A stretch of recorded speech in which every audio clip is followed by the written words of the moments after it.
Well, I think I can briefly present James, who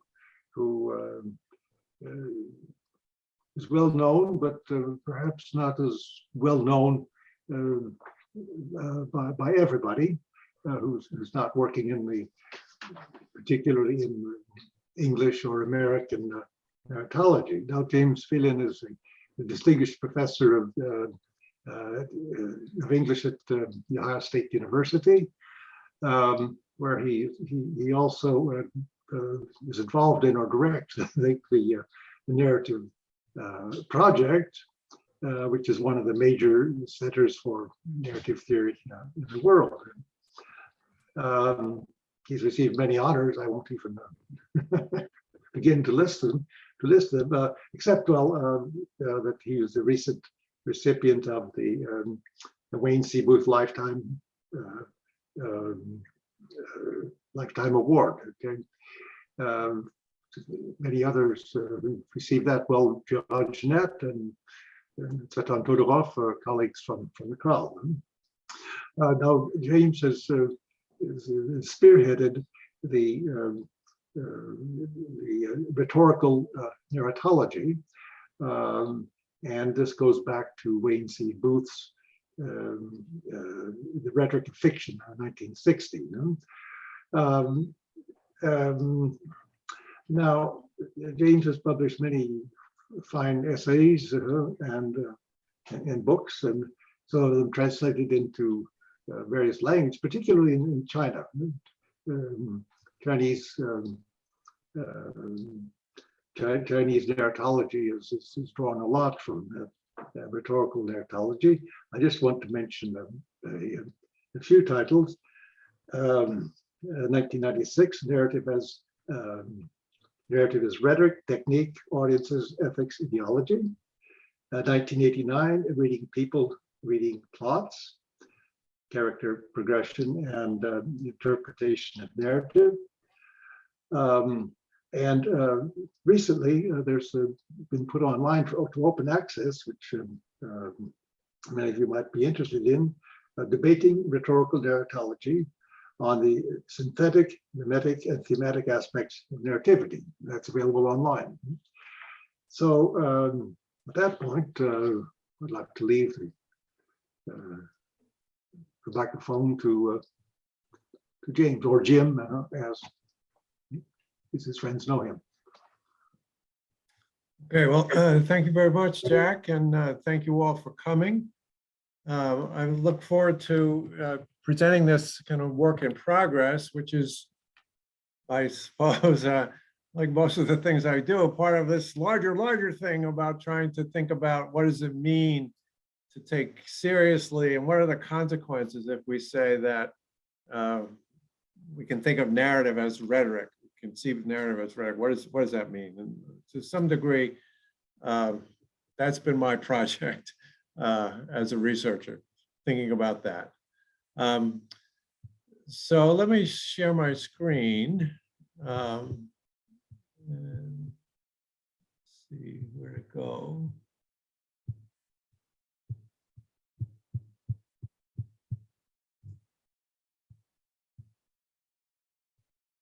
It was up before.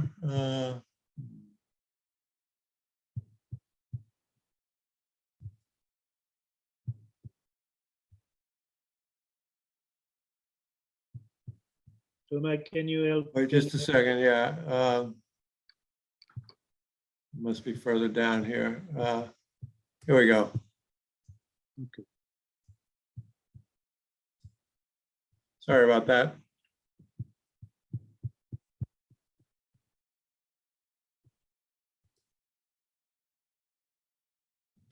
Okay, can you all see that? Yes, it's working. Yeah, good. Okay, so there's my title. So part of what I'm going to be doing is thinking about, in line with this, theme of the seminar, to think about rhetorical reading, and I'll say a lot more about what I think rhetorical reading is as a kind of performance. And in particular, I'll be interested in the metaphor of a dance. But let me just say a couple general things, right? So I see this talk, this work in progress, as an exercise in what Peter Rabinowitz and I called theory practice, right? So that the goal here is that there's kind of two-way traffic between theoretical inquiry and interpretive inquiry based on, the practice of a particular narrative artist, right? And so that's what I'm trying to do. What's the two-way traffic here? And sort of more specifically then, how can rhetorical poetics illuminate Whitehead's novel, The Underground Railroad? And how can the Underground Railroad lead to revisions and extensions of rhetorical poetics, right? So it's not simply sort of sitting rhetorical poetics on top of the Underground Railroad or cranking it through the rhetorical poetics machine, but instead trying to say, all right, well, what can the Underground Railroad teach rhetorical poetics? What can they do for each other, right? And so looking at some of the specific things that Whitehead does as part of his whole narrative becomes a place where those questions kind of come together. So let me just give a couple general points about the Underground Railroad. I hope you've all had a chance to read it. If not, I just want to highly recommend it. It's, it's, let me just say, maybe way more interesting than debating rhetorical narratology, for example. All right, so just a couple of general things. It's a historical novel focused on a protagonist. His name is Cora. And at the start of the novel, she's an enslaved teenager on a Georgia cotton plantation. And then she escapes from bondage via the Underground Railroad. And one of the things that Whitehead does is that he literalizes the Underground Railroad. It's an actual thing. So that's the larger frame of the narrative, Cora's quest. But he really sort of develops these three different strands of narration. The first is Cora's story, and that's told in chapters with place names. So the first place name chapter is Georgia, the second one is South Carolina, North Carolina. The last one is called the North. So that's one strand. The second is distinct chapters about other characters and their backgrounds. So one of the chapters, for example, is about Ridgway, who is the slave catcher, who is sort of the antagonist of the novel, and he makes it his goal to capture Cora and bring her back to the Randall plantation. And then the third strand is this sequence of historical documents that Whitehead has placed at the beginning of every chapter named by place, right? And these historical documents are notices by slave owners offering monetary awards for information about other girls who have escaped, right? So I'm going to be interested in these three strands, and to some degree how they come together, how they interweave with each other. So here's my general idea to think about rhetorical reading as dancing, right? So what does this mean? Well, I suggest that if we think about authors, audiences, and texts, we can think about authors as both composers and dancers, and readers also as dancing along with the authors, but active, right? Readers are influencing the composition and the dance. So part of what authors' moves are going to be determined by, or at least strongly influenced by, readers' moves, right? And so readers sometimes will follow, sometimes can take the lead, sometimes can resist, right? So one of the things one reason why I want to sort of try out this metaphor is because I think it highlights the idea of the temporal activity of reading narrative, right? So, the author makes a move, the audience makes a move along with them. The author maybe is anticipating what the dance partner's move is going to be, so the author makes another move, etc. So let me just pause here to say, well, what am I going to be claiming about all this? Am I making a claim that everyone actually reads this way, even if they're not aware of it? And my answer to that is no. I'm not claiming to give an account of how everyone reads. I do think, though, that this may be tapping into common reading practices, and that people are, we do these kinds of things as readers and we're not fully aware of it. I do think there's some aspect of the audience of actual readers that does read this way. And should everyone read this way? Am I going to be claiming, all right, well, not everybody does, but you all should, right? No, it seems to me that the study of reading, the study of narrative is much better if we don't sort of try to get one particular way of doing things. And in fact, I think those of us who are interested in a particular way can learn from each other, as I've learned a lot from other narrative theorists who wouldn't call themselves rhetorical narratologists. But I do want to claim that this is one legitimate and productive reading practice, right? And so partly what I'm after here is to sort of give you some sense of how this reading practice works, and then to see what you make of it. So just sort of to focus then, and to go to the sort of the practice side of the theory practice. I'm particularly interested in this, what I'll call the musical sequence across the last three segments of Whitehead's novel. So the last three segments are a chapter called Mabel. Mabel is the name of Cora's mother. The next one is a notice, another sort of, in the sequence of historical documents. And I'll get to this last notice. And then finally, the very ending of the novel.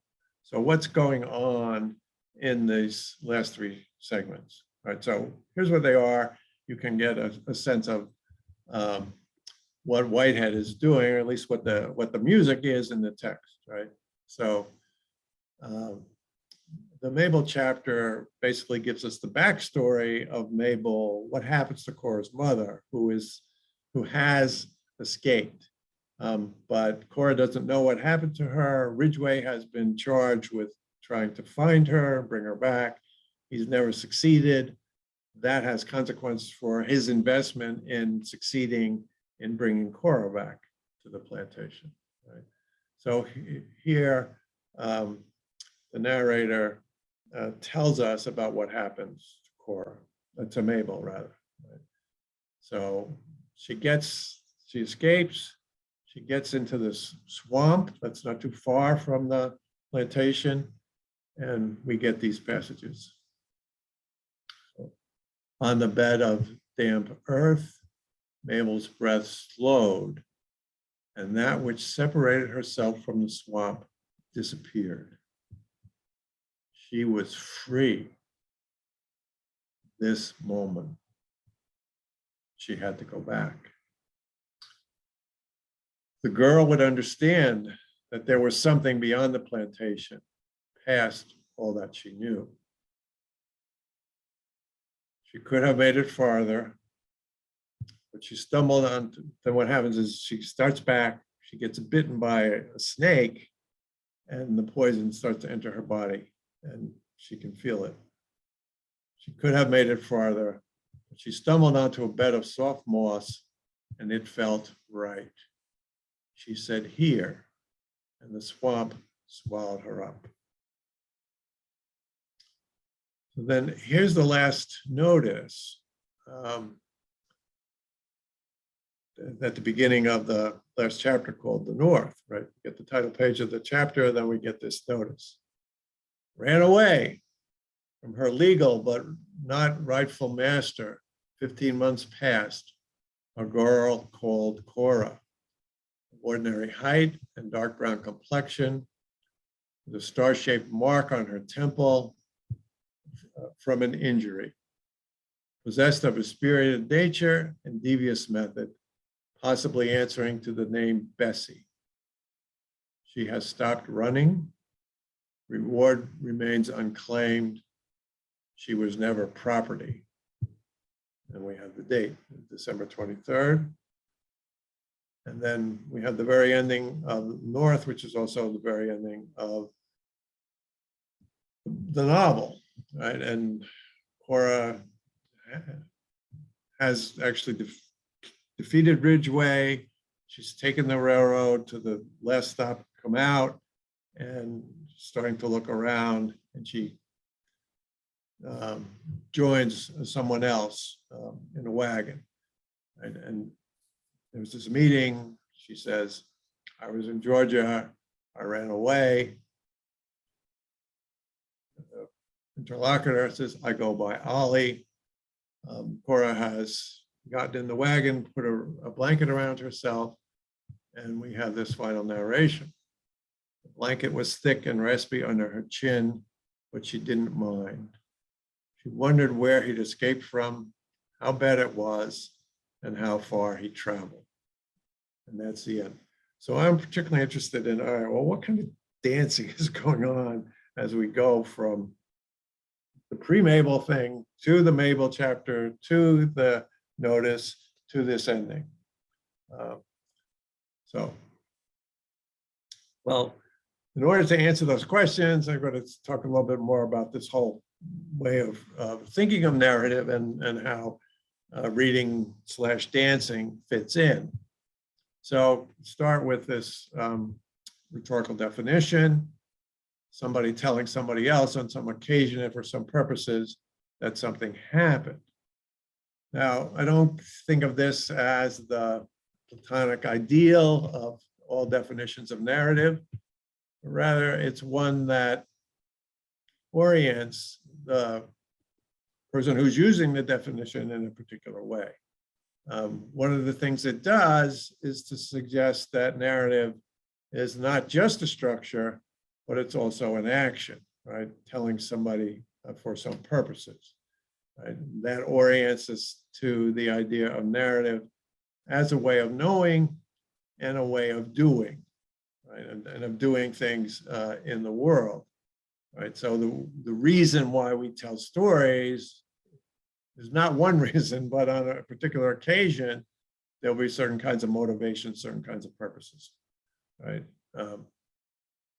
And so that has consequences. If we're going to think about that, right, and more generally, right, the nexus of tellers, audiences, purposes, right? And once you start looking at that nexus, then it's also, I think, opens up the importance of narrative as a multi-layered communication, that in order to accomplish certain kinds of things, tellers will engage their audiences in different ways, right? They'll engage them emotionally, they'll engage them at the level of ethics, what kind of values, they'll engage them intellectually, cognitively, you know, asking them to put various things together and so on. So that's kind of the big picture, general orientation of the project of rhetorical poetics. What this means then, especially if you think about rhetorical poetics in relationship to structuralist narratology, right?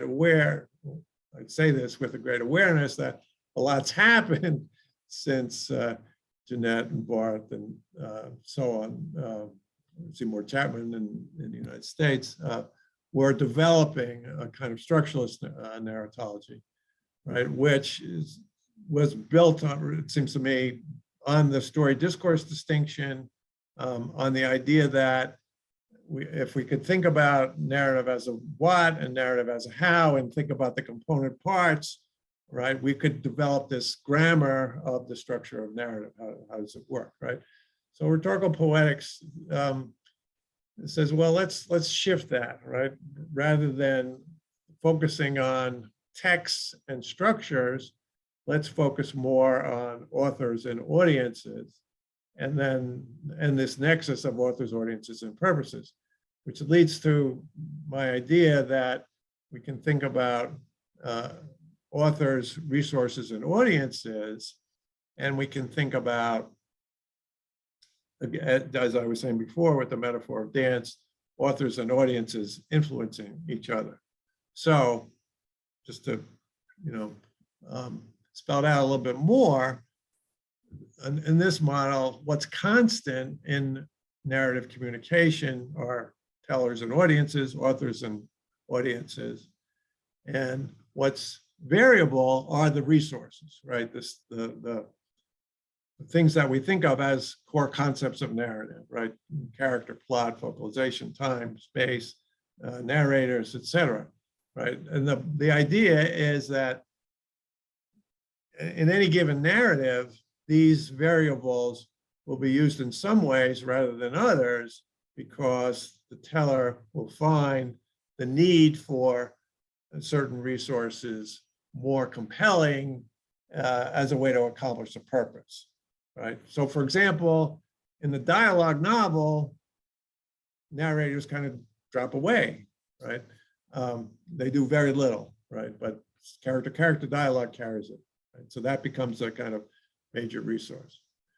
And so today, what I'm going to focus on is the rhetorical idea of narrative progression as a resource.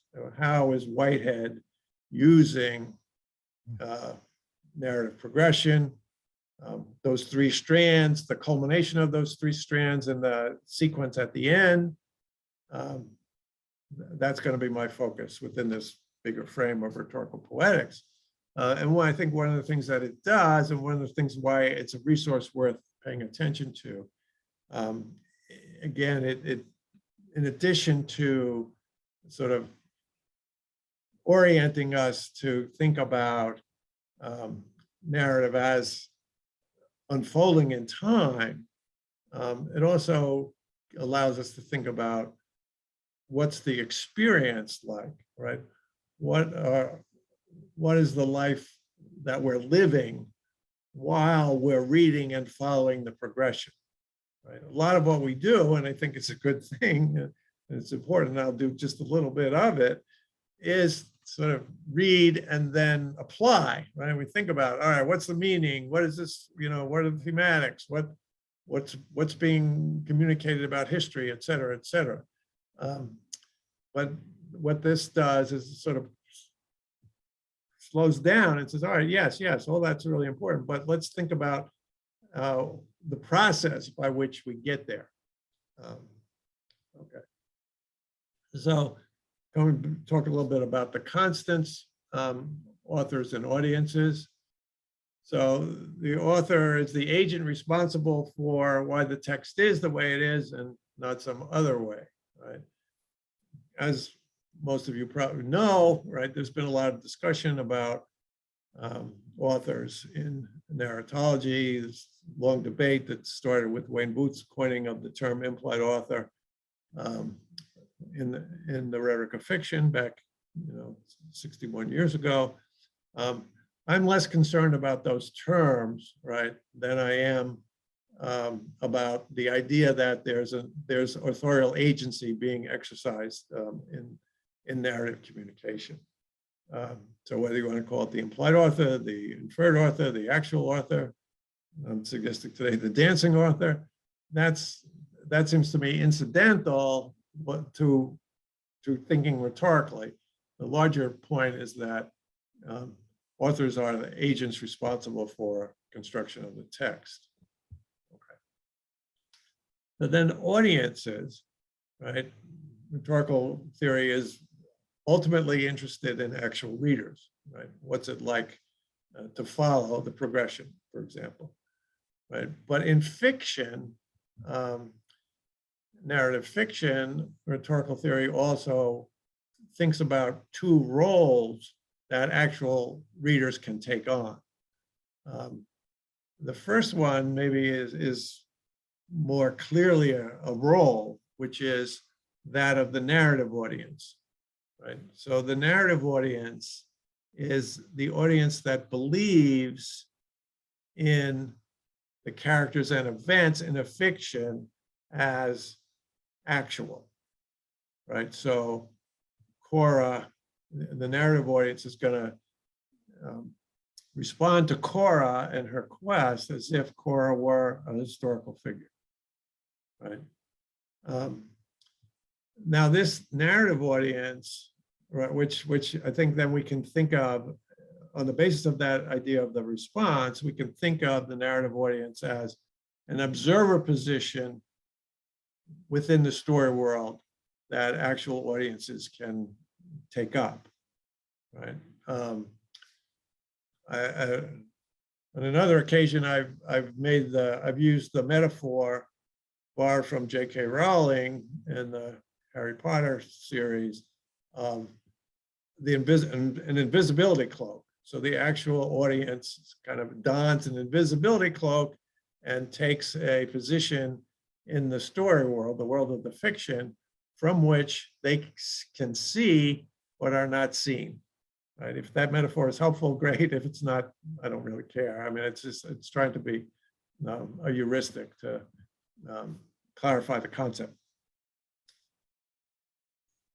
But importantly, right, the narrative audience position is nested within an authorial audience position. And there's a couple things that follow from that. The authorial audience, right, knows that the fictional events and characters are invented, right? So this idea of a narrative audience invested in an authorial audience indicates that as we read fiction, we have a kind of double consciousness, right? On the one hand, we can respond to characters as if they're real. We can have real emotions about them, real desires, and so on. And yet, at the same time, we recognize that they're invented, right? So, for example, if you're think about being in the theater, watching a great production of Shakespeare's Othello, right? And you get to Act 5, and you're feeling, Othello's about to strangle Desdemona, and you're feeling these emotions, and you say, no, don't do it, etc. Right? And you stay in your seat, right? Well, why do you stay in your seat? And you stay in your seat and you're not a bad person, right? Well, because you have this double consciousness. You're feeling all this, but you know that it's not Othello and Desdemona. It's actually these actors who will, in 15 minutes be coming out to take a bow, right? It's this kind of double consciousness. So then the other part of the audience is not so much a position that the actual audience takes on, but rather an inscribed audience, the narratee. Who's the narrator addressing? Right? And we can also talk about the difference between ideal narratees and actual narratees, but for today, I won't get into that, right? Then we can also talk about the relationship between narrative audiences and narratees, and I will get into that a little bit. Bigger takeaway here is that I've found it useful now to talk about rhetorical readers as the subset of the actual readers who want to join the authorial audience and the narrative audience, right? So, going back to my claims, does everybody read this way? Should everybody read this way? Saying no, but to say there is a subset of readers who are interested in reading rhetorically, and that's who I'm going to try to describe. rhetorical readers. So again, to think about narrative progression as a particular resource, right? I realize I'm not the only one to have made this point about, the importance of narrative as a temporal event. So I just do a little bit of situating here, in case that's helpful, and also to sort of clarify where I stand, right? So, this kind of position seems to me, first noted by Aristotle back in the Poetics, the idea of, his definition of tragedy, right? The arousal of pity and fear and the purgation of those emotions, right? That's very much connected to the idea of tragedy as unfolding in time, right? Horace Crane, who's going back to Aristotle, thinks about plot, the concept of plot, the plot of Tom Jones, his famous essay, and he starts to focus on the sequence of desires and expectations that we have and how Fielding sort of manages them. Paul Ricoeur has a lot to say about type and narrative, about plots and implotment and so on, very much concerned with narrative unfolding in time. Peter Brooks, his whole idea of reading for the plot, right? Interesting intervention in the sort of development of narrative theory in the late 20th century, where he comes along and says, well, structuralist narratology has done all this great stuff, but it's spatializing narrative. We got to go back to start thinking about reading for the plot and plots unfolding in time.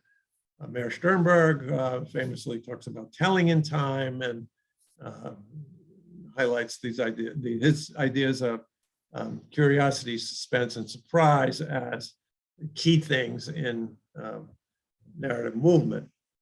So my position in relationship to these is mostly to say, yes, I'm on board with this, but I want to do something a little different, right? So just quickly, and we can talk about this more in the Q&A if you want, with Aristotle, right? Aristotle's great on Greek tragedy, but there's been so much other kinds of literature narrative written since then.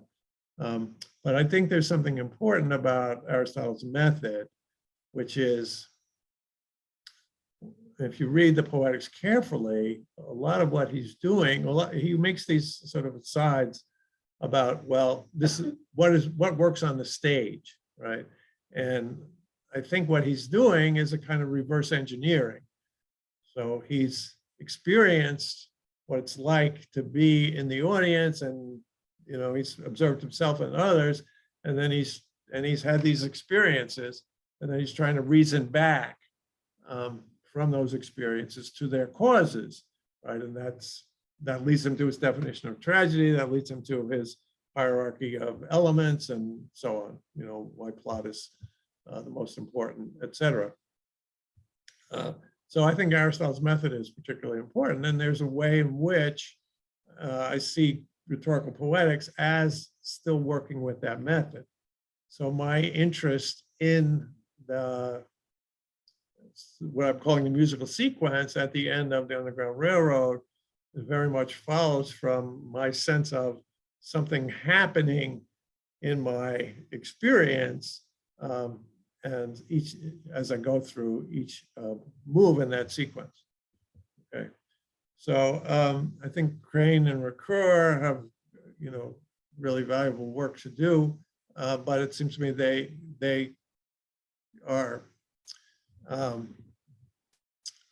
sort of privileging texts and plots over audiences, and so sort of maybe build out the audience model more.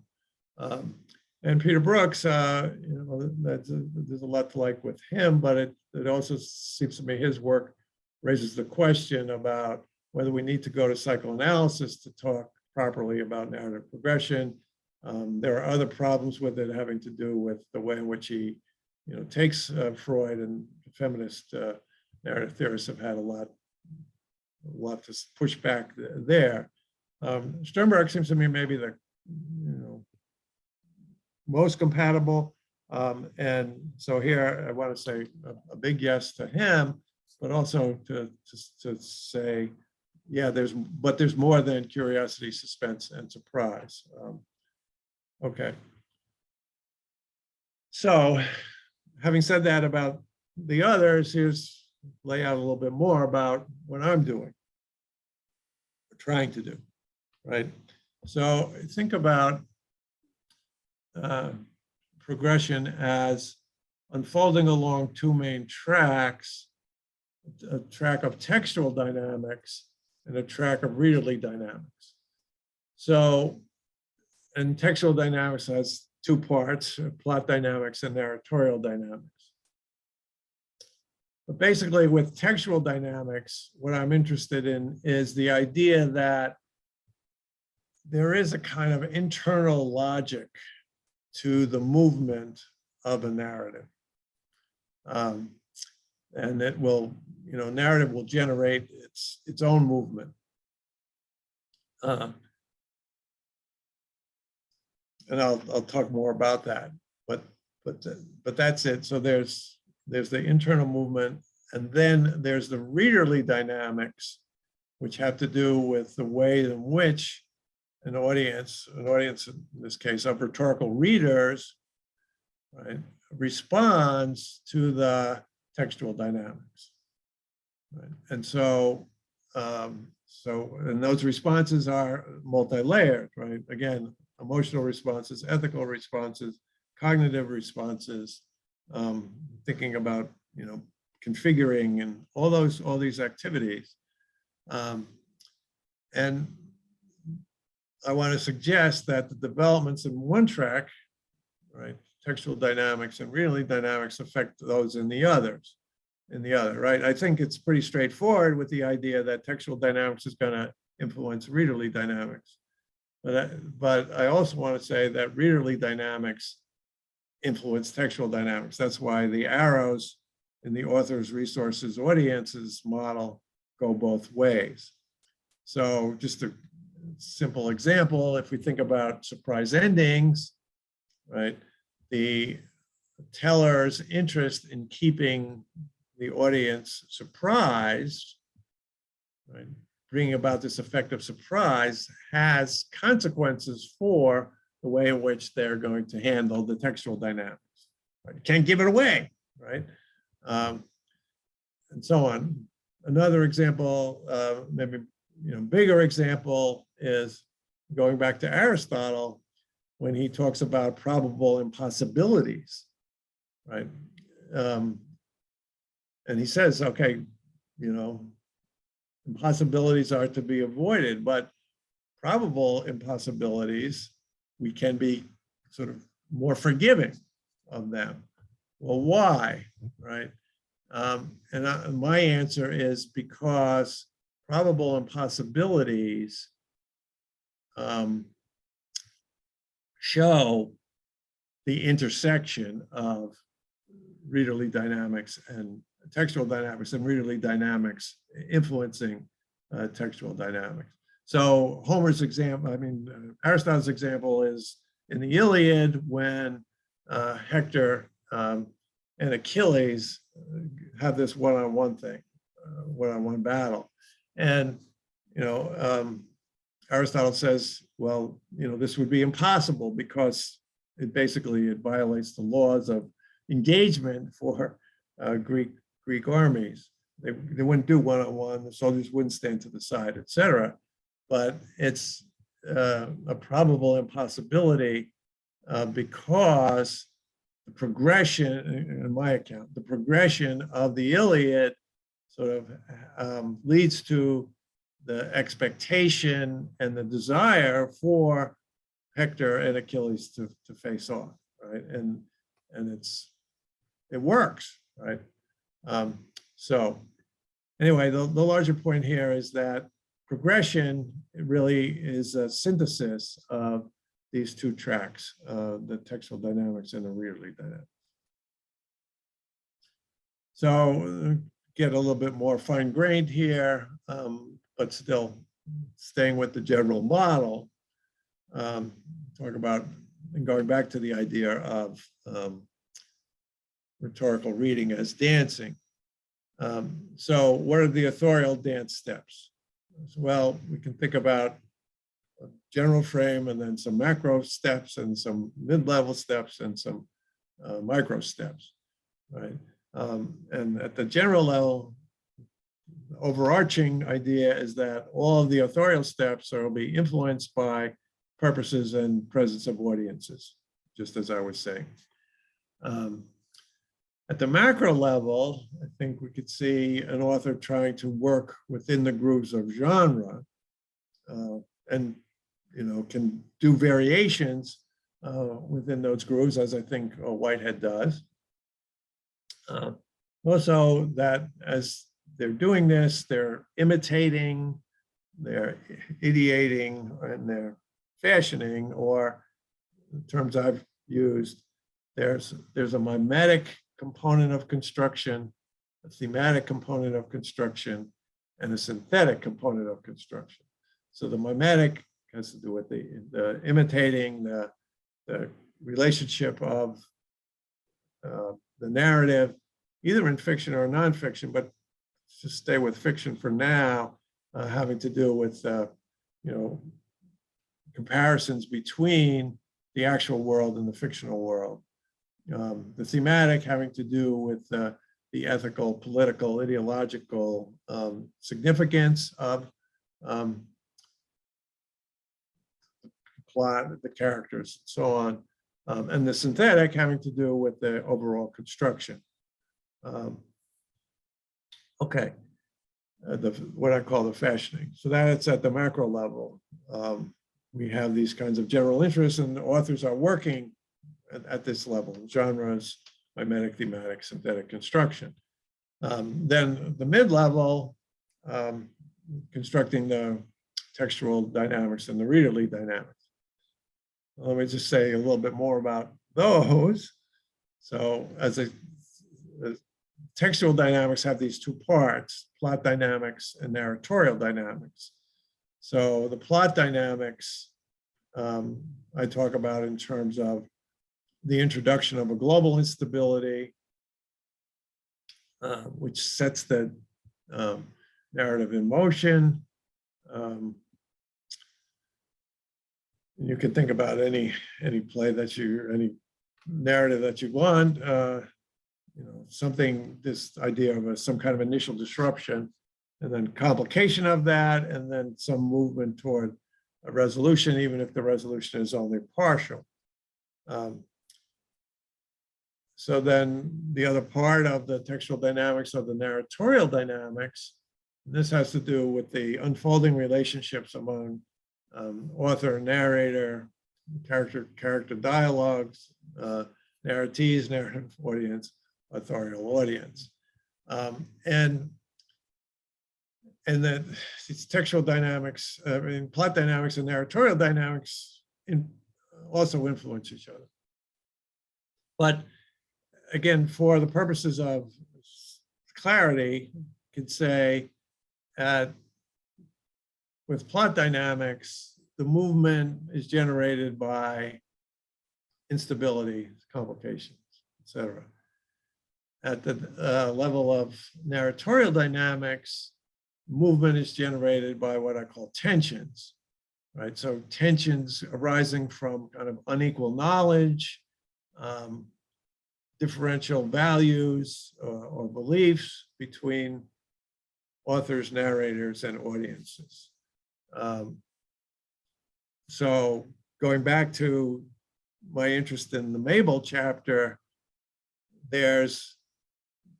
Whitehead has established a tension about what happened to Mabel, and in that chapter, he's resolving that tension, right? We can also talk about tensions in relationship to unreliable narration, right? And part of reading unreliable narration, I would suggest, is an interest in what's going to happen to the reliability or unreliability. Is it going to change? Is it going to remain the same, et cetera? The other part of narratorial dynamics has to do with the handling of time and the handling of perspective. And then at the micro level, we can talk about what's the author doing at the paragraph and sentence level construction. Right? Today, I'll be focusing mostly on the macro level and the mid level. All right. Well, so that's authorial dance moves. What about rhetorical readers? So the overarching frame what they're trying to do is engage with the author and read for experiences and for purposes. Why, especially in fiction, but I think in nonfiction as well. What's the point? Why am I reading, etc. But also, you know, what's it like to reading for the experience, right? So at the macro level, the rhetorical readers want to sort of get in the same grooves of genre with the author. They have mimetic, thematic, and synthetic interests.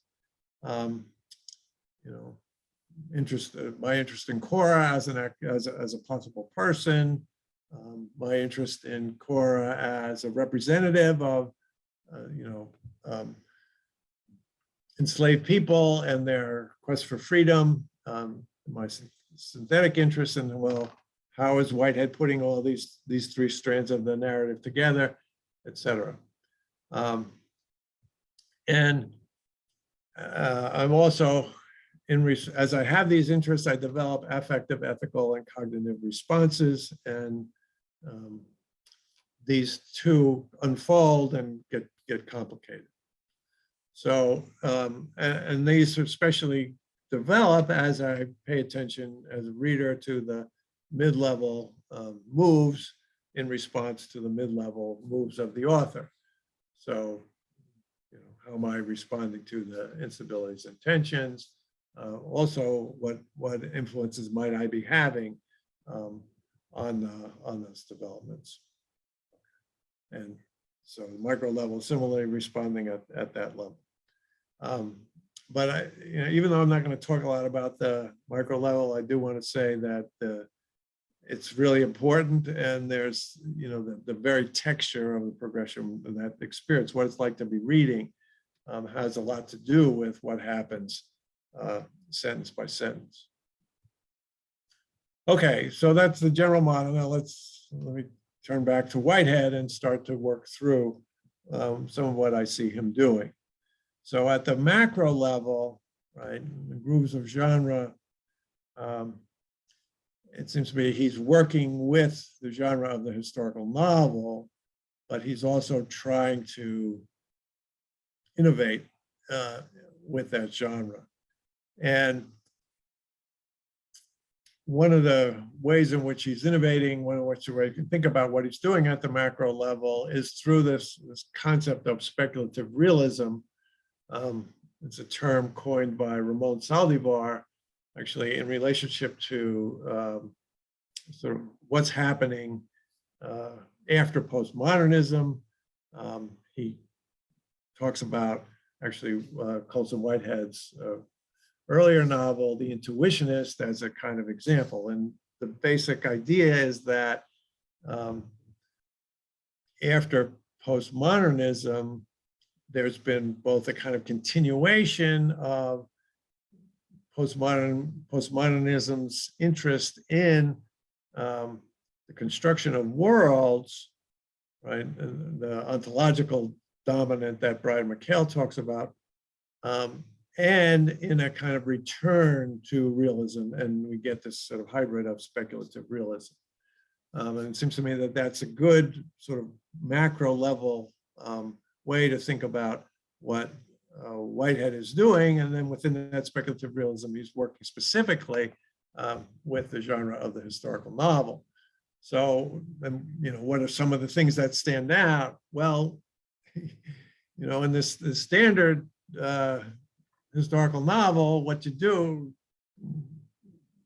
novelist will do will be stay true to history, not deviate from the history, but instead insert fictional characters into the, historical context and have that sort of try to illuminate that elements of the historical context through the invention of the historical, of the fictional characters and what happens to them, right? But Whitehead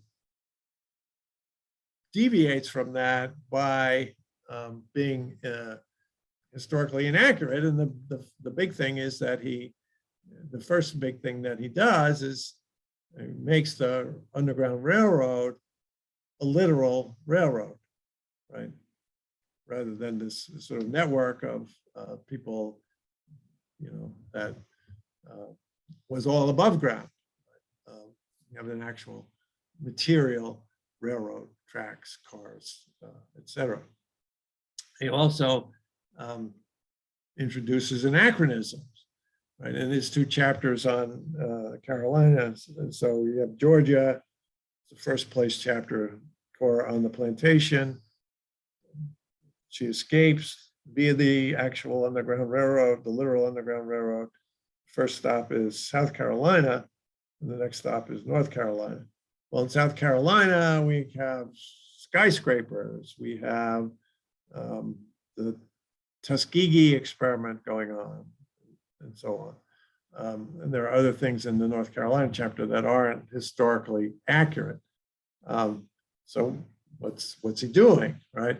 Well, I think at the macro level, part of what's going on is he's setting up a very complicated relationship among the mimetic, the thematic, and the synthetic.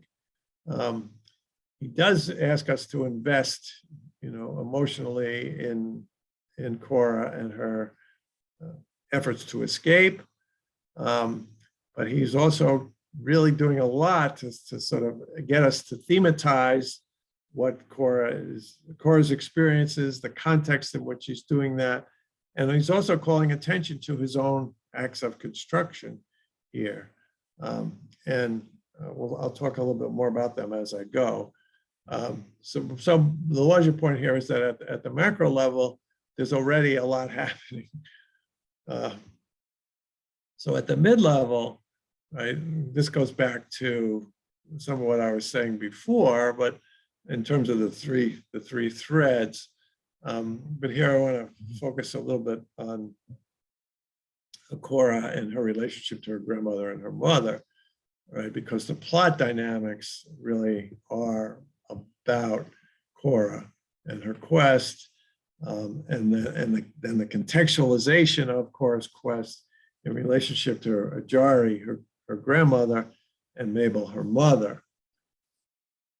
And the other thing that he does, and this is really important for the final sequence, is that it seems to me at the mid-level, Whitehead uses Mabel as part of, he makes her part of the plot dynamics, because the question of what happens to her is something that motivates Ridgway, right?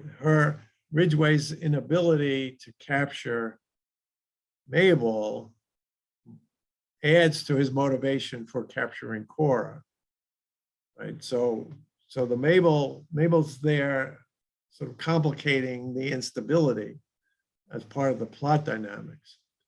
At the same time, right, this question of what happens to Mabel is a major tension, right? So Whitehead is using Mabel, right, who in many ways is a minor character in terms of the amount of space she gets in the narrative itself, but he's using her in these major ways, both as part of the pattern of instability, complication, resolution, and as part of the narratorial dynamics and the tension and the possibility of resolving the tension. So then, as I've said, just to maybe review quickly what the plot dynamics, we have chapters with the place names preceded by the notices. They all follow out Cora and what's happening to her.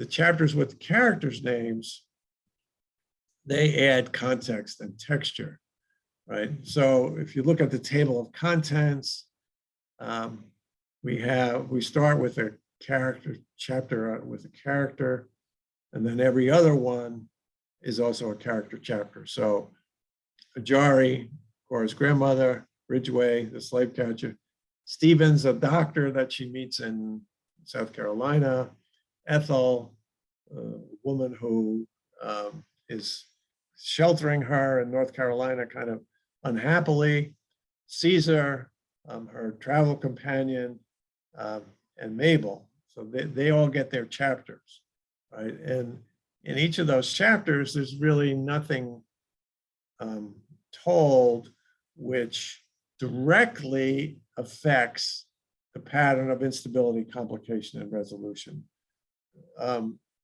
Except in the Ridgway chapter, we learn a little bit more about his motivation for Mabel and some of the things that's driving him, right? And I think that's connected to the fact that it's the second character chapter and comes right after Cora escapes. So then in the place chapters, we have Georgia, South Carolina, North Carolina, Tennessee, Indiana, the North, and you can see that Whitehead is kind of doing this tour of the American South. So one of the consequences of this arrangement is that he's sort of does segment Cora's experiences quite strongly, and it gives an element of the picaresque to the whole thing, right? But there's also, I think, some important other consequences, which I get to as I think about what are rhetorical readers doing in response to Whitehead's moves. So rhetorical readers are trying to get into the grooves of the genre, make some hypotheses about what's going on with the disruptions of those grooves. And here I think what rhetorical theory can particularly highlight is what's happening with the disruptions in the normal grooves of the historical novel to audience relationships. Right? It seems to me that Whitehead is doing something unusual in the historical novel with the relationship between the authorial audience and the narrative audience. In the historical novel, the traditional groove, right, the narrative audience and the authorial audience will be close and overlap a great deal in terms of their knowledge, their beliefs, right? It's a historical situation, right? So the only real difference is that the authorial audience knows that the characters are invented and the narrative audience doesn't. The narrative audience responds to them as if they're real. Here, what Whitehead does with his anachronisms and his literalization of the railroad and so on, is that he creates a much bigger distance than usual between the authorial audience and the narrative audience, right? So the authorial audience will recognize all these deviations from the historical record, but the narrative audience won't, right? And so that complicates our double consciousness. Sort of makes it, I think it's really kind of interesting and worth even a deeper dive than I'm going to do today. At the same time, then we're also, in terms of the layers of responding, we're aligning with Cora against Ridgway. We're invested in the success of her, escape to freedom.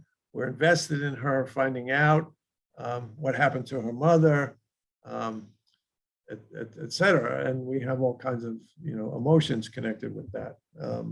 And we're clearly on her side ethically. At the same time, we have these strong mimetic interests. The movement between Cora's story and the context, though, it does a lot to highlight our thematic interests, the ways in which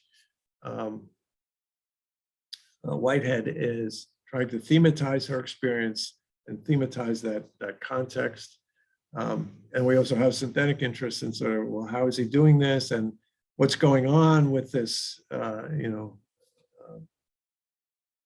disruption of the grooves of genre, the anachronisms, the other kinds of inaccuracies, and so on. And then we're also reading for the purposes. What's he doing? And I think one of the things that he's doing, and that we can sort of start to develop a hypothesis as we're reading, is to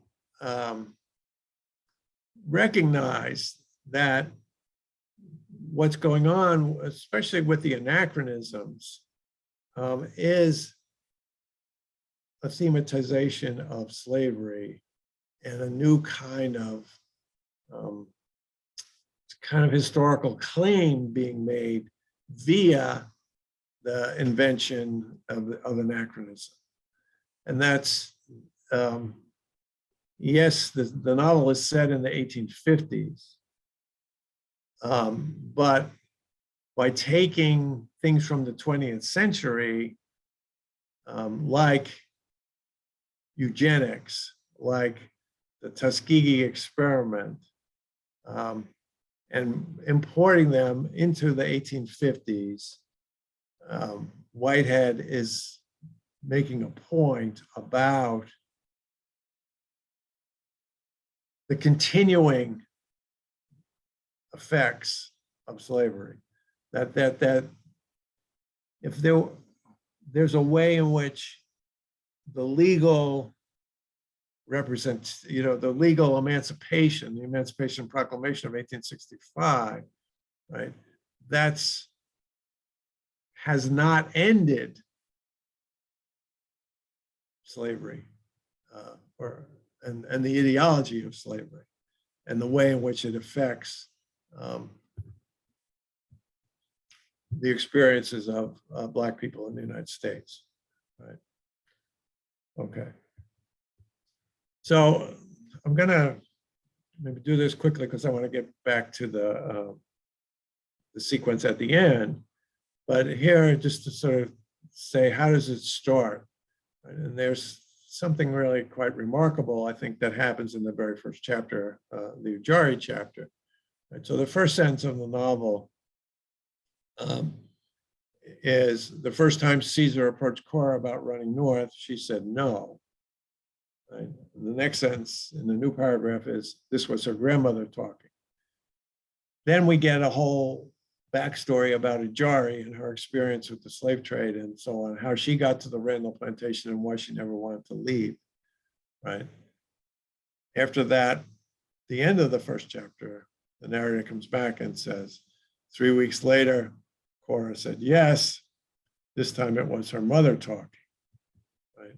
So what's going on here, I think, is that we're getting the initial global instability set up, right?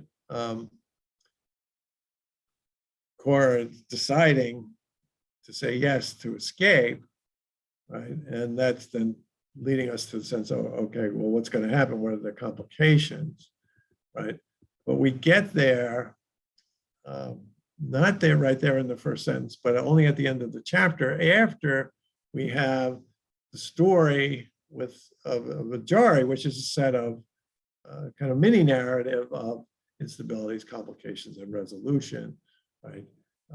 How she came from Africa, or what happened to her, her partners, her children, and her decision to stay, never leave the plantation, right? And a lot of what's going on here is that Whitehead is orienting his rhetorical readers, to be on Cora's side, but also to start thematizing what her situation is and the history of the slave trade and so on. And it's also, creating this context of Cora as very much in the line of women, right? This grandmother, mother. The other thing here is that, if you go back to the first sentence, there's a little bit of a gap between the narratee and the narrative audience. The narrator kind of assumes that the narratee knows who Cora and Caesar are and so on. The narrative audience doesn't, but we can quickly catch on. And as I was saying, at the authorial audience level, we're doing a lot of thematizing.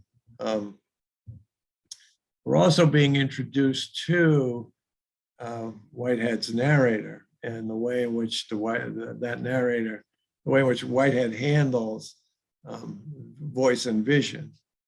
And it's very complicated. He's very much of a protean narrator. He will speak in his own voice, but he'll do a lot of internal focalization and so on. And here's a kind of interesting, it seems to me, example where we have the voice of this narrator, but the vision of agere. So know your value and know your place in the order. To escape the boundary of the plantation was to escape the fundamental principles of your existence. Impossible. Right? This is why Cora says no, and why we learn that, okay, this is a grandmother talking. This is not the narrator sort of saying this, sort of independently of agere's perspective, right? If he were, then Cora's quest would sort of be marked as impossible right from the start, but it's not, right? And so what we see is that Whitehead is going to use a narrator who will, explain and expand upon, use his voice to say things that the characters themselves might not be able to articulate, but would nevertheless, be thinking or feeling. Okay, so I also want to then, so that's the first, the strand with the character chapters. Starts there with agere. Then with Georgia, the next chapter, we have the first notice, right? And this is a historical document. So $30 reward, ran away from the subscriber living in Salisbury on the 5th instant, a Negro girl by the name of Lizzie. You suppose that said girl is in the vicinity of Mr. Steele's plantation. I will give the above reward on the delivery of the girl or for information or for being lodged in any jail in this state. All persons are forewarned of harboring said girl under penalty of the law prescribed. W.M. Dixon, July 18th, 1820. So, first of all, here, it's important, I think, to say this doesn't have anything to do with the plot dynamics, right? It doesn't, there's no interaction between these notices and anything that happens to Cora, right? But it's narratorial and readerly dynamics that's at work here. So what happens, I think, is that Whitehead is framing and double voicing this historical document, right?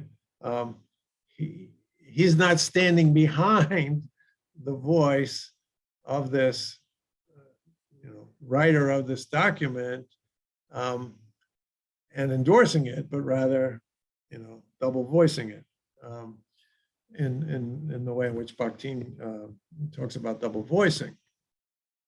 So, furthermore, because it's a historical document, we can think about Lizzie and Dixon as historical figures and this kind of thing happening all the time, right? It's very much connected to the thematic construction of the novel and the ways in which, this is the kind of thing that happened, and that should inform our understanding of what Cora is doing and what she's facing. Okay.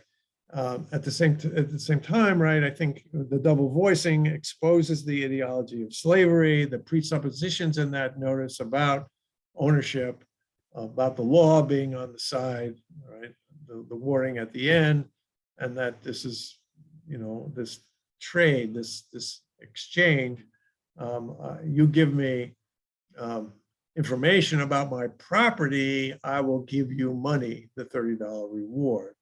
Right? And this has, I think, some pretty obvious consequences for the way in which the double voicing, consequence for the way in which we situate ourselves affectively and ethically in relationship to what's happening.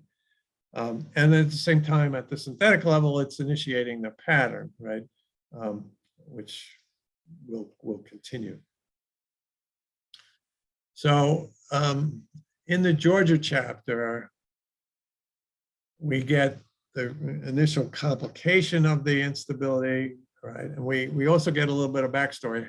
What happens in the 3 weeks that between the first time Caesar approaches Cora and she says no, and what happens when she says yes, right? And there's a great deal of material. It's really rich, and I don't have time to do it justice. But I do want to say one of the things that it does is Whitehead really gives us an introduction to Cora, this mimetic character, who she is, what her traits are. And one of them is that she's enormously resilient and strong. But another is that she will have these moments where she's kind of just acts instinctively rather than thinking. And there's this incident that happens in which the plantation owners come to visit the enslaved people, and one of them has a goblet of wine. One of the enslaved people bumps it. It gets on his coat, and so he's going to beat the poor person named Chester. And when that happens, Cora intervenes, and we get this passage. This night, the feelings settled on her heart. Again, she had a similar feeling when she defended her small plot of land against this character, Blake. This feeling grabbed hold of her. And before the slave part of her caught up with the human part of her, she was bent over the boy's body like a shield. She saw the ornament at the cane's tip. The silver wolf bared its silver teeth. And so there's a couple things here that I think are really important for the dancing that's going on. We have the narrator speaking from his perspective, right, about what this means before the slave part of her caught up with the human part of her. This is not, Cora's not aware of this. This is what the narrator is telling us. She was bent over the boy's body like a shield. Then we switch to Cora's perspective. She saw the ornament at the cane's tip. The silver wolf bared its silver teeth, and she's about to get beaten, and she does. So there's a lot more to say about that, but at my back, I always hear. So in the Georgia chapter, there's all this other stuff going on. There's an example of what happens to an escaped enslaved person who's brought back. Ridgway gets introduced. We do have the escape. The escape is, they nearly get captured. Cora ends up killing one of the white people trying to recapture them. Caesar and Cora escape. The third person, Lovey, who's another young girl, friend of Cora's, he actually gets killed. And so we're getting all these complications, right? The narrativity increases and so on. But then the big thing that happens in Georgia in terms of the grooves of genre and so on is that Whitehead introduces the railroad. And here here, I think, is a big move in the dance, right? Because it's here with the introduction of the railroad that the split, between narrative audience and authorial audience happens, right? The historical inaccuracy comes, and so on. And Whitehead is signaling, okay, this is not going to be the usual historical novel dance. And there's a lot more to say about the literalization of the railroad. Here, I'll just highlight the fact that Cora asks, well, who built it, right? And so she's told, well, who builds everything in this country? And the implication is that Black people built it. And so it's the Black people's agency that's making possible this kind of escape. That white people are helpers, no question about it, but the ultimate agency is given to enslaved people. Okay, all right, and the Georgia chapter ends with the arrival in South Carolina, and then we get to the Ridgway chapter. All right, so just a couple things about the Ridgway chapter. So here we do have the addition to the plot dynamics because we're learning about the antagonist and the complication, and so on. Furthermore, our protean narrator, at the level of narratorial dynamics, we go in and out of Ridgway's perspective. When we're inside it, it's always double voiced, right? But there's other commentary which is pretty much the narrator. So Ridgway's father is a blacksmith. Ridgway decides to become the slave catcher, right? And one of the narrator's comments is that one made tools, the other retrieved them, right? Now, again, I think there's some kind of double voicing there of the idea that enslaved people are tools. And there's this kind of, sort of, that's what they would say, right? One made tools, the other retrieved them. But there's also something, sharp about capturing that perspective and expressing it this way. Ridgway says to his father at one point, we're both of us working for Mr. Eli Whitney. The blacksmith makes the machines, cotton picking machines, and repairs them. Ridgway is retrieving the tools for that, right? And then we get this other thing where I think the double voicing is even stronger. Here was the great spirit, the divine thread connecting all human endeavor. If you can keep it, it's yours, your property, slave, or continent, the American imperative, right? So this is sort of a Ridgway embodying, thinking something about white supremacy and American ideology and the role of slavery in all that.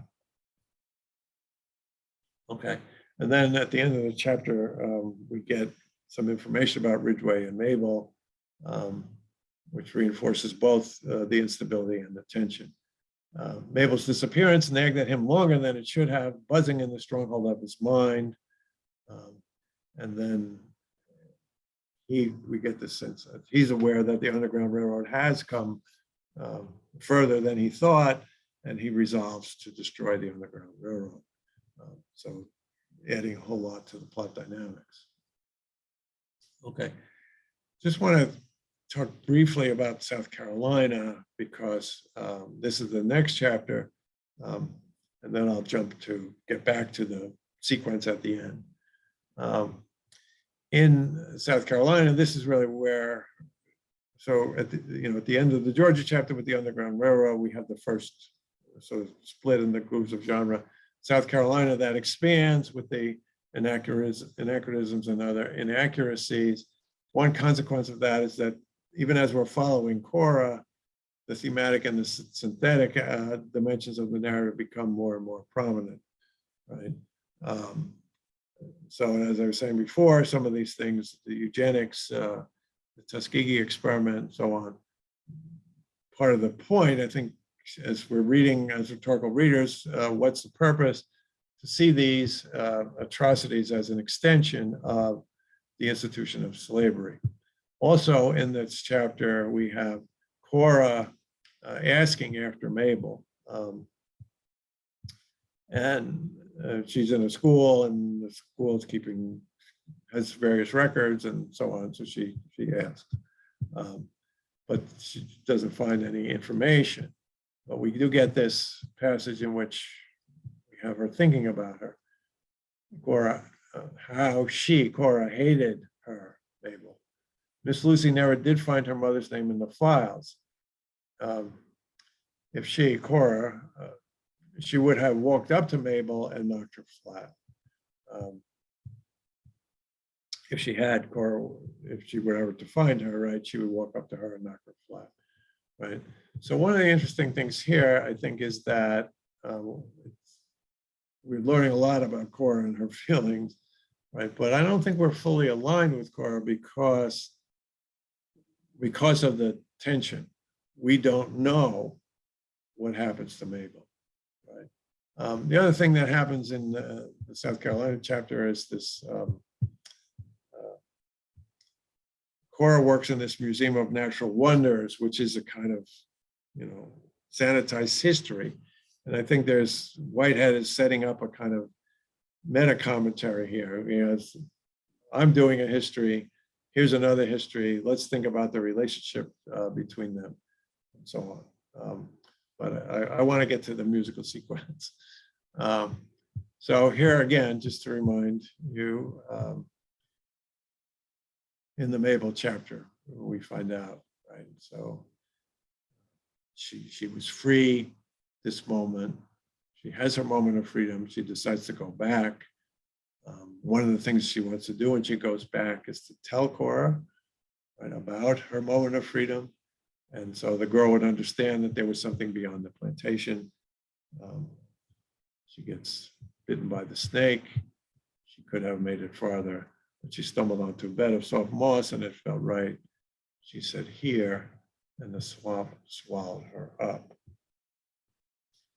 So I think the first thing I want to highlight here is that in terms of the idea of dancing and so on, there's a big swerve in the pattern of what he's doing with the chapters organized around characters' names. So as I was saying, except for the Ridgway chapter, most of them are providing further context. But now here, we're getting this split between resolving the tension for rhetorical readers, right? But there's no resolution for the instability for Cora, right? This whole, what happened to Mabel, this is part of Cora's quest for freedom. Well, I can get free, I can find my mother, I can see what happened, etc. Well, and Whitehead sets it up so that his audience knows, but Cora will never know. Right? And Mabel herself will never know that Cora knows that there is something beyond that, right? So if we go back to, the girl would understand there was something beyond the plantation past all that she knew. So one of the things that Mabel wants to do is give her this knowledge, right? And Mabel, because she dies, she's deprived of ever having that knowledge and knowing that Cora knows that there is something beyond the plantation. So think about the readerly dynamics here. I think they're really deep and intense, right? And they're themselves are very layered. I think so. First of all, there's a satisfying reconfiguration of Mabel's ethical character, right? So, go back to the South Carolina thing. Cora, shouldn't be thinking that if she walks up to her, she should, smack her, right? And so there's, I think that's sort of very satisfying reconfiguration. There's pleasure, satisfaction in sort of learning about Mabel's achieving of her moment of freedom, right? There's a bittersweet quality to her, so our reading about her dying in nature, right? It's far better to die there, right, than at the plantation, right? And then she makes there's also, she has a little bit of agency there, right? She decides, okay, it felt right, right? And then even as how the complicated responses to Cora not knowing what happens to Mabel, I think there is some satisfaction in knowing that Ridgway will never know what happened. Right. So then I think there's this, just to continue with this and think a little bit more about it for Cora, and what that means for us, right? So there's an unfulfilled desire for Cora to know what rhetorical readers know, this gap between the resolution of the tension and the failure to resolve this element of the instability, right? And I think this unfulfilled desire, this discrepancy between what we know and what Cora knows, adds another layer to what eventually happens to Cora, which we'll get to in a minute, right? And that there's a kind of pattern here, even as Cora is gradually, slowly, painfully moving toward escape. Right? There are all these losses. She loses Lovey, she loses Caesar in South Carolina, and she'll never have this knowledge about what happened to Mabel. And I think these readerly dynamics then, continue as we go to the next two moves. So go back to the notice, right? So remember, we looked at the one about the $30 reward, the first one, right? And the way that works. Now, here's this one again, and how different it is, right? Ran away from her legal but not rightful master. 15 months passed. The slave girl called Cora, of ordinary height and dark complexion, a star-shaped mark on her temple from an injury, possessed of a spirited nature and devious method, possibly answering to the name Bessie. She has stopped running. Reward remains unclaimed. She was never property. Right? So here, there's another breaking of the pattern that has significant consequences. First, there's a shift from non-fictionality to fictionality. We have had, rather than historical documents, we now have this invented document. And it's very much talking back to the historical documents. There's, so things like legal but not rightful master, escaped from her legal but not rightful master. There's the double voicing of the idea of injury, right, which scar, the star-shaped scar, which she got from that being, her intervention, which led her to being beaten with the cane, and so on. Furthermore, for the first time, right, in breaking of the pattern, we have some, some influence development in the plot dynamics, right? So we have a clearer sense. Okay, 15 months that this whole action has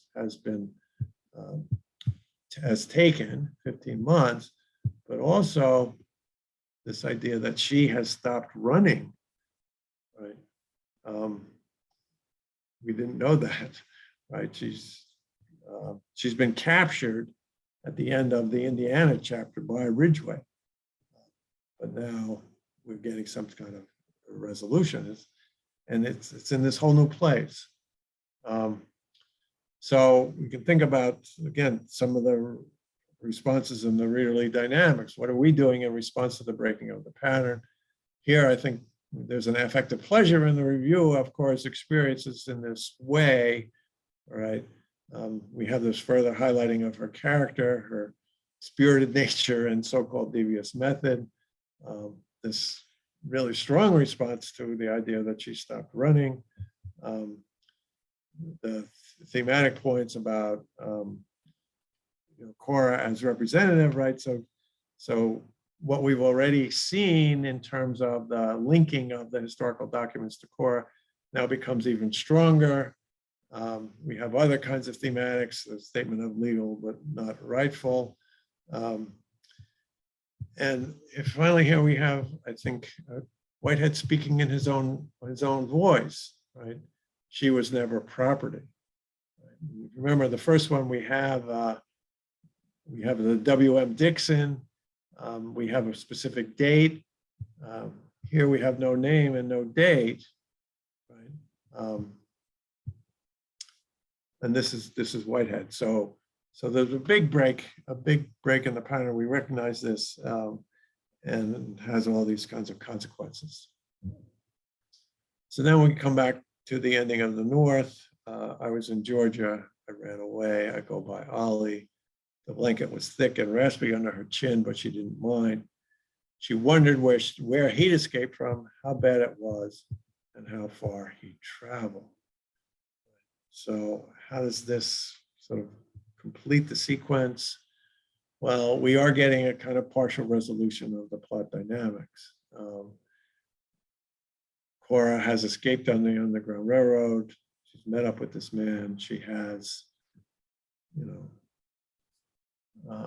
an uncertain future, but we do have the sense that having killed Ridgway, having now found someone else to travel with, she is at the beginning of her moment, like Mabel's.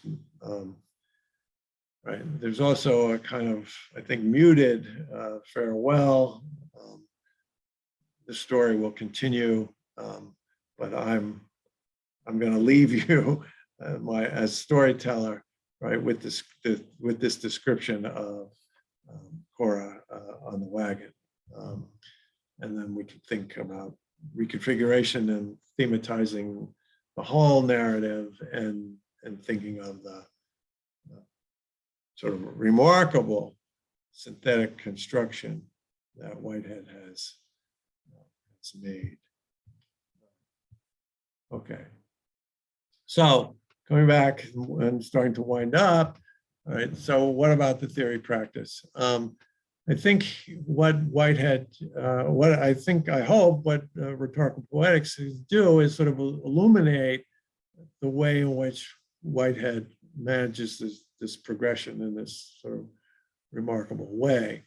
I think, though, what Whitehead does is that sort of feeds back in is what he's doing with the historical novel and the ways in which he's doing different things with the narrative audience, authorial audience relationship.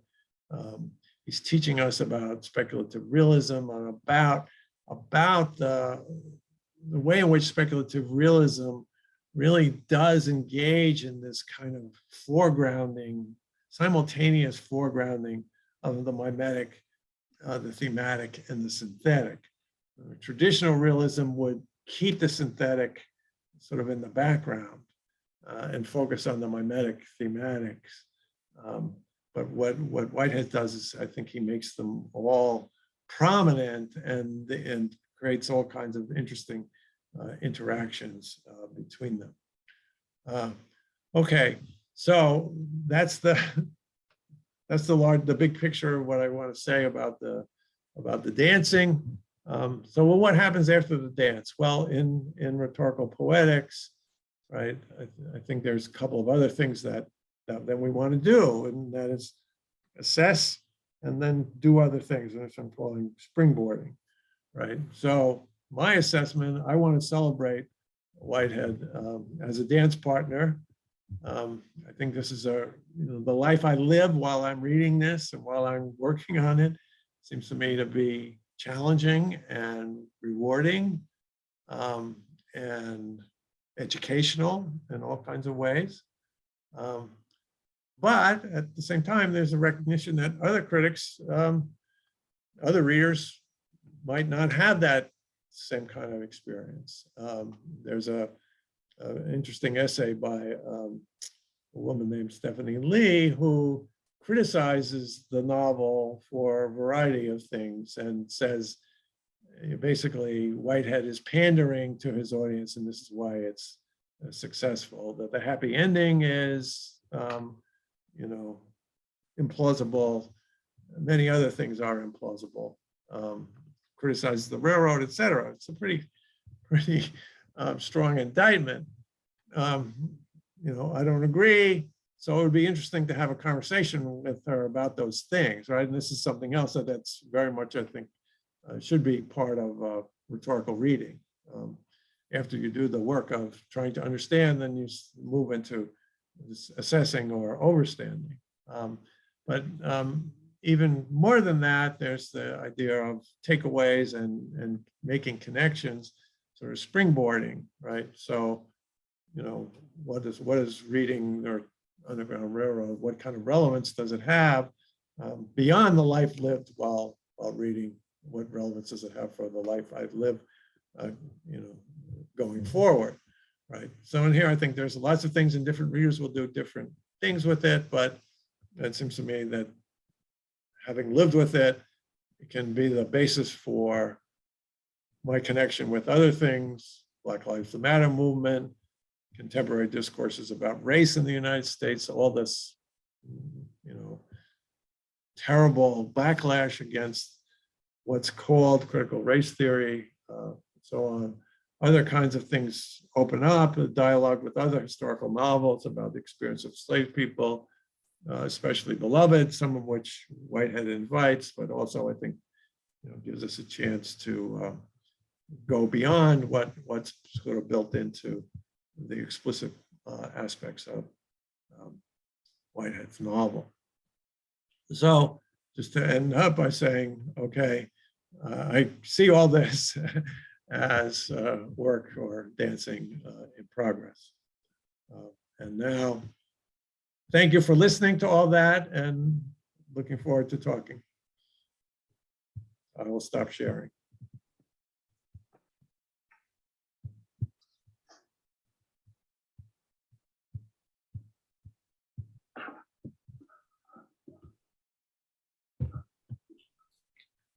Well, thank you very much for this very interesting talk. I take the the role of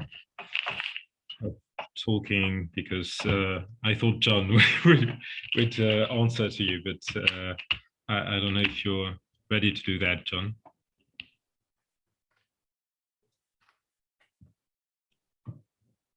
Well, I don't know. John seems to have problems to communicate. So let's first thank you, John.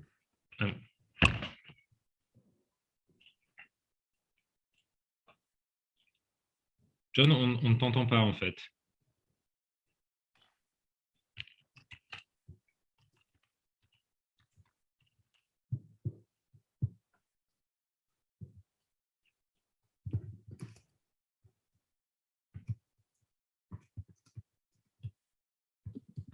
Thomas, tu peux peut-être donner la parole à Alison James qui l'a demandé en attendant. Oui, pas très bien. Eh bien, Alison, je vous donne la parole. Je pense que je n'ai pas besoin de le faire, en fait.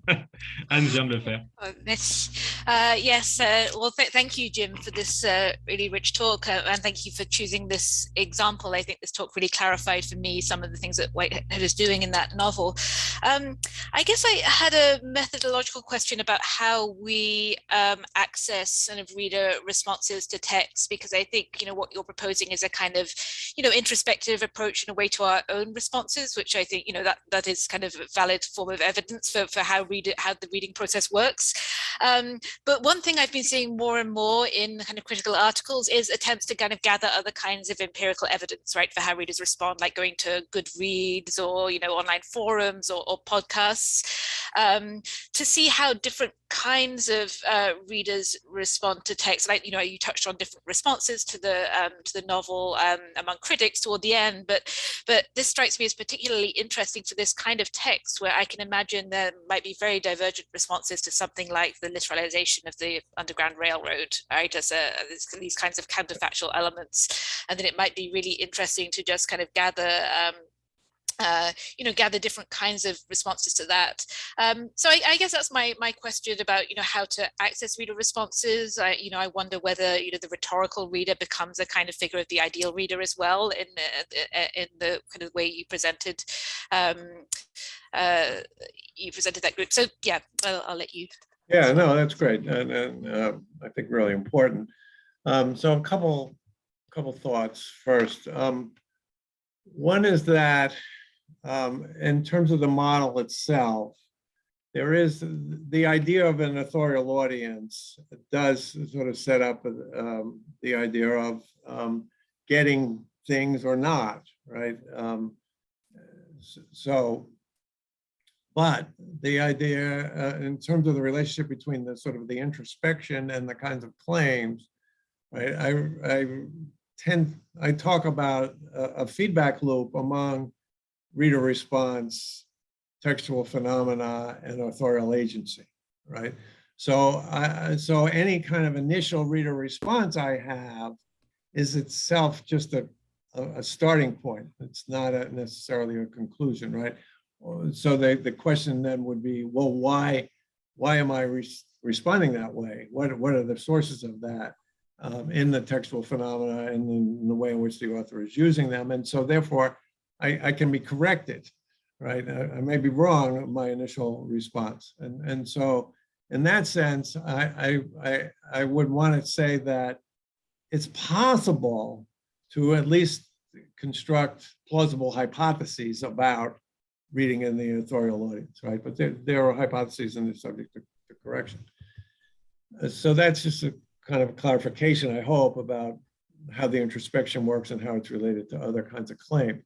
The other part of your question, which is really important, I think, is this idea about empirical readers, empirical research into reading.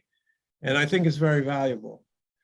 But and there's lots of things you can do with it, right? And just to simply say, all right, well, you know, let's look at actual readers and their responses and what do we learn, right? And I think that's valuable. But from a rhetorical perspective, what's interesting about it is the way in which it opens up questions about the relationship between actual readers and rhetorical readers or readers in the authorial audience, right?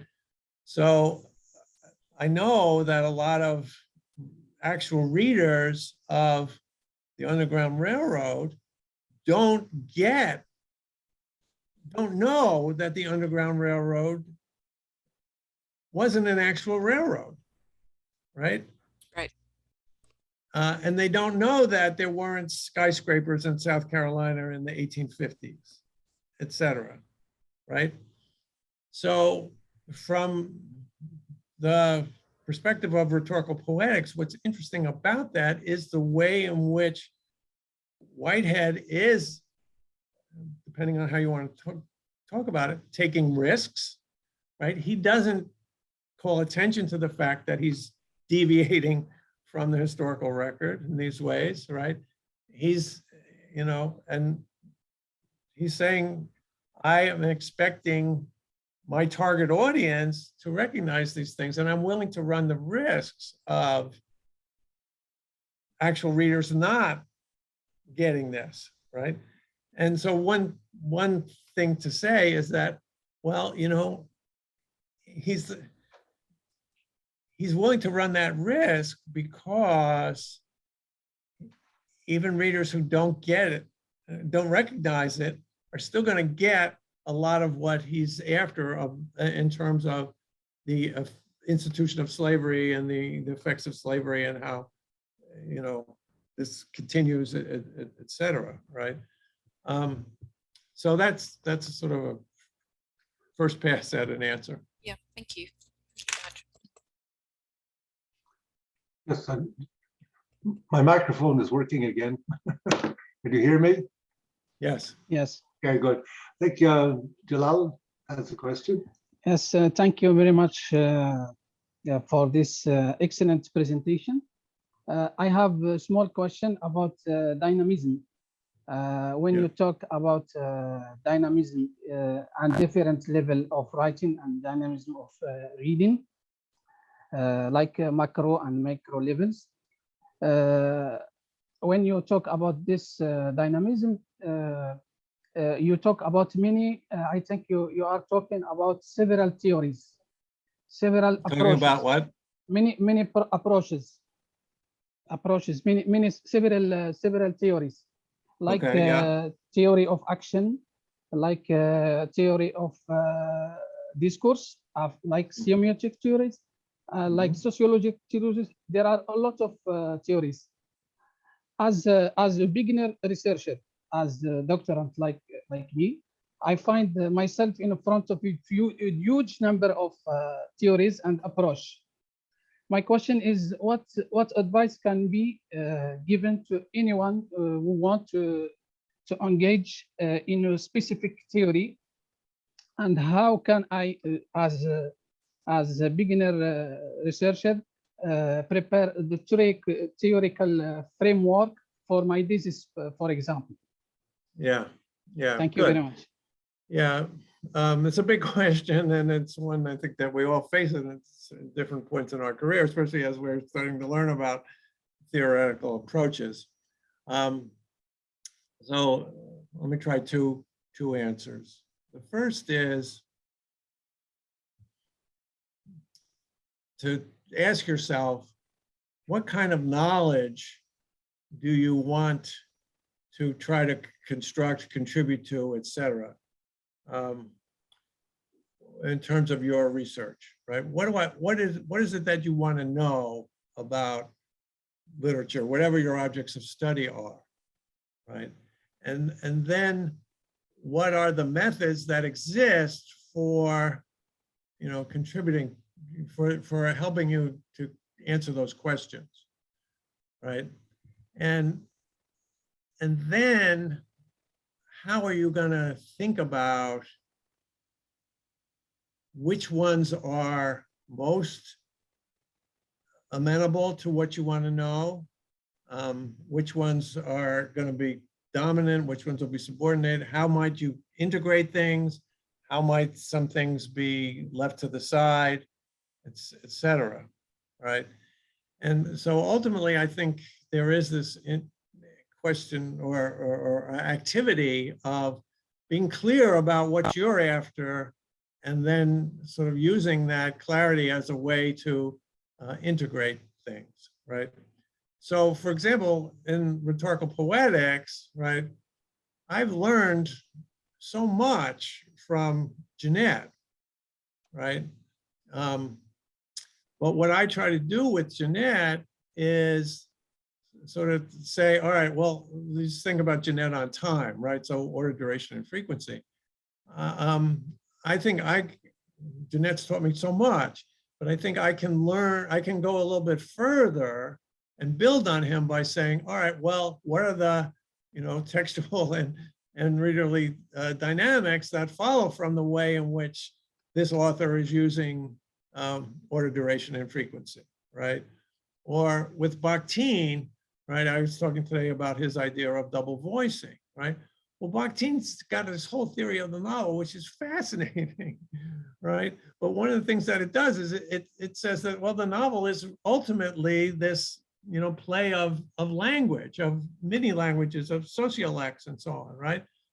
And that seems to me to be not what I want to know, right?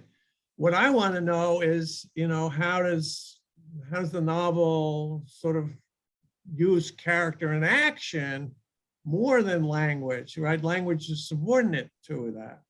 But what Bakhtin says about double voicing is fabulous.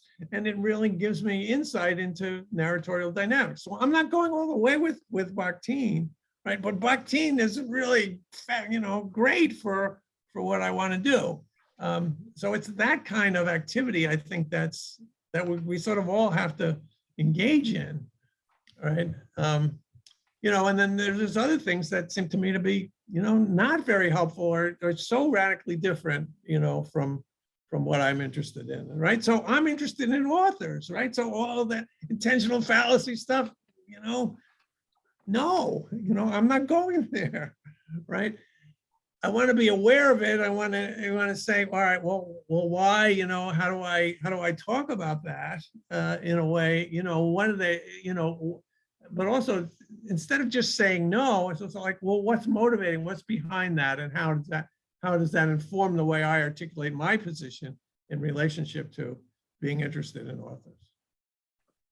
I hope that helps. I think now is Jihan Karim. Yes, thank you very much for your talk.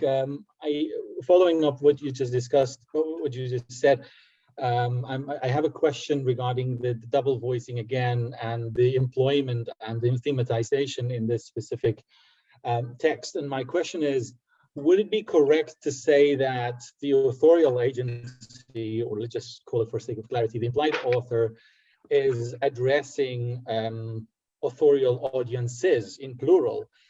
And in that aspect, let's say one authorial audience is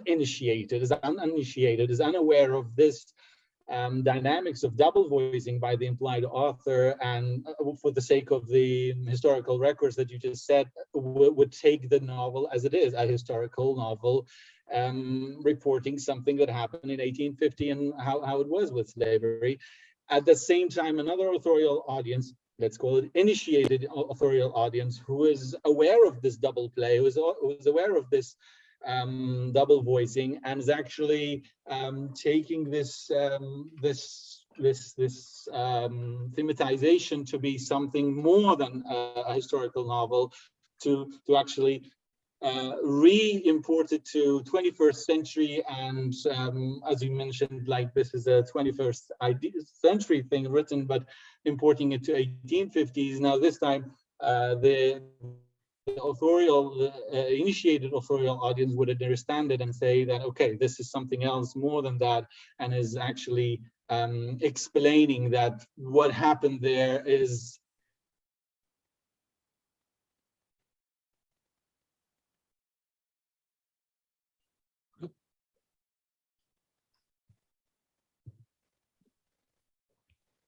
We seem to have lost Yes, sound. yes, I we've can- lost the sound. Should I think I have a good sense of the But general question, so I could start answering if you think that's a good idea. Yeah, okay. Yep. So let me say first that you're highlighting, I think, a somewhat contested issue in rhetorical theory itself, which is, how many authorial audiences are there?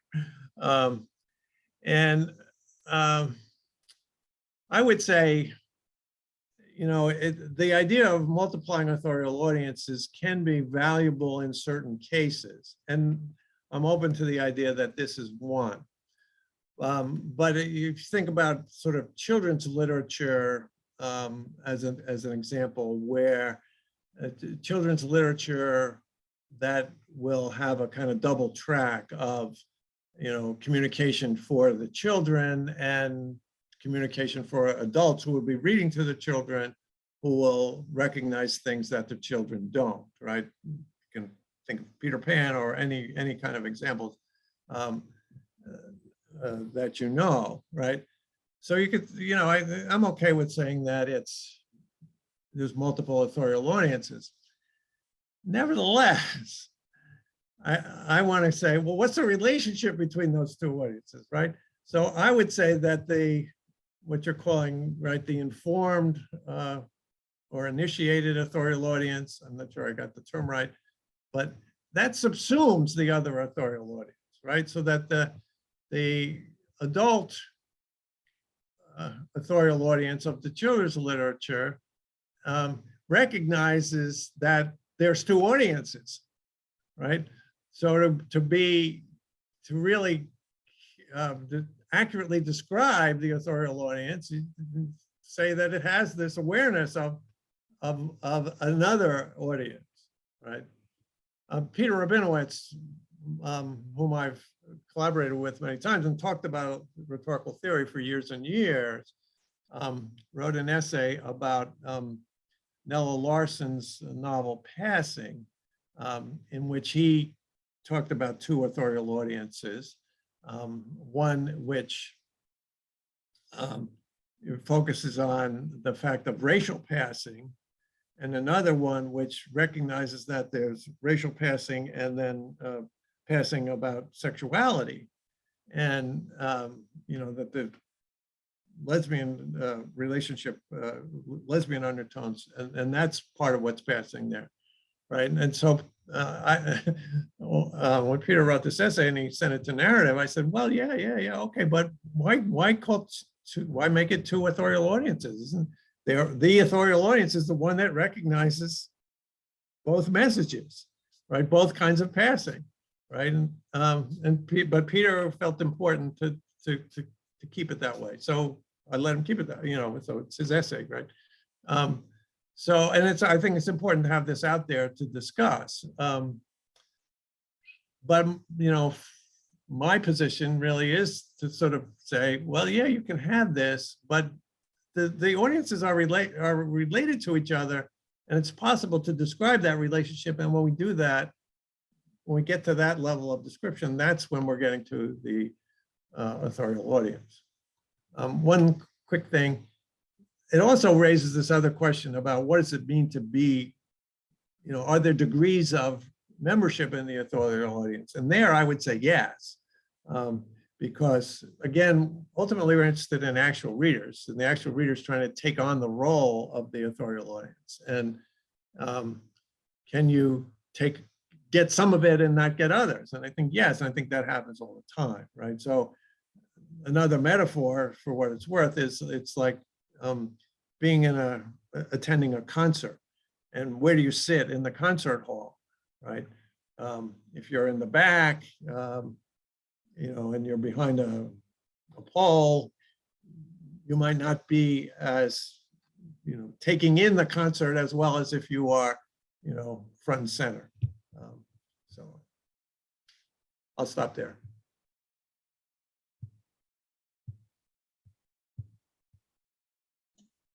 The next is Nicole McLeese.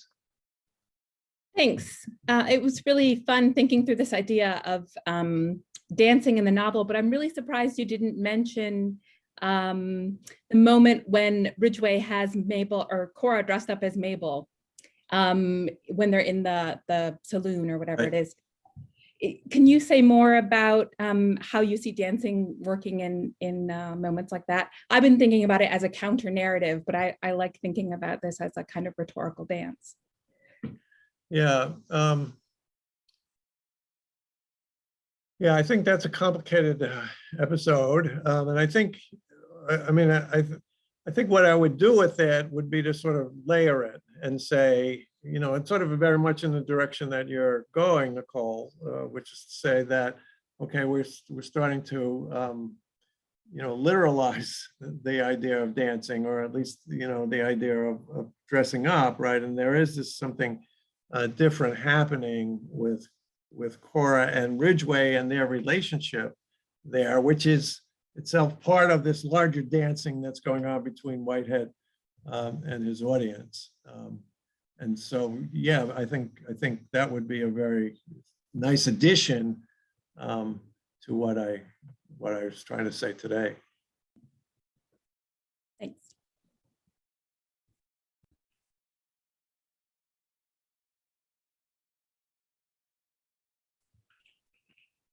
If I may, well, first I wanted to just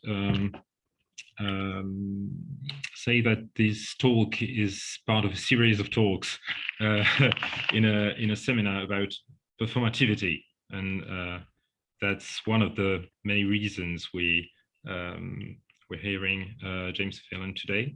And I give you the link in the discussion in the chat so that you can get the rest of the program.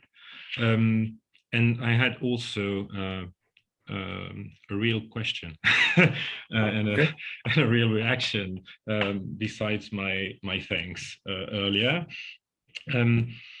I wanted to know about precisely the effect of the narrative of this very special strategy of counterfactual historical novel, according to you, because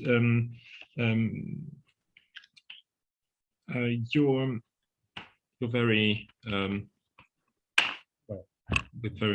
with a very great precision. You said that there is a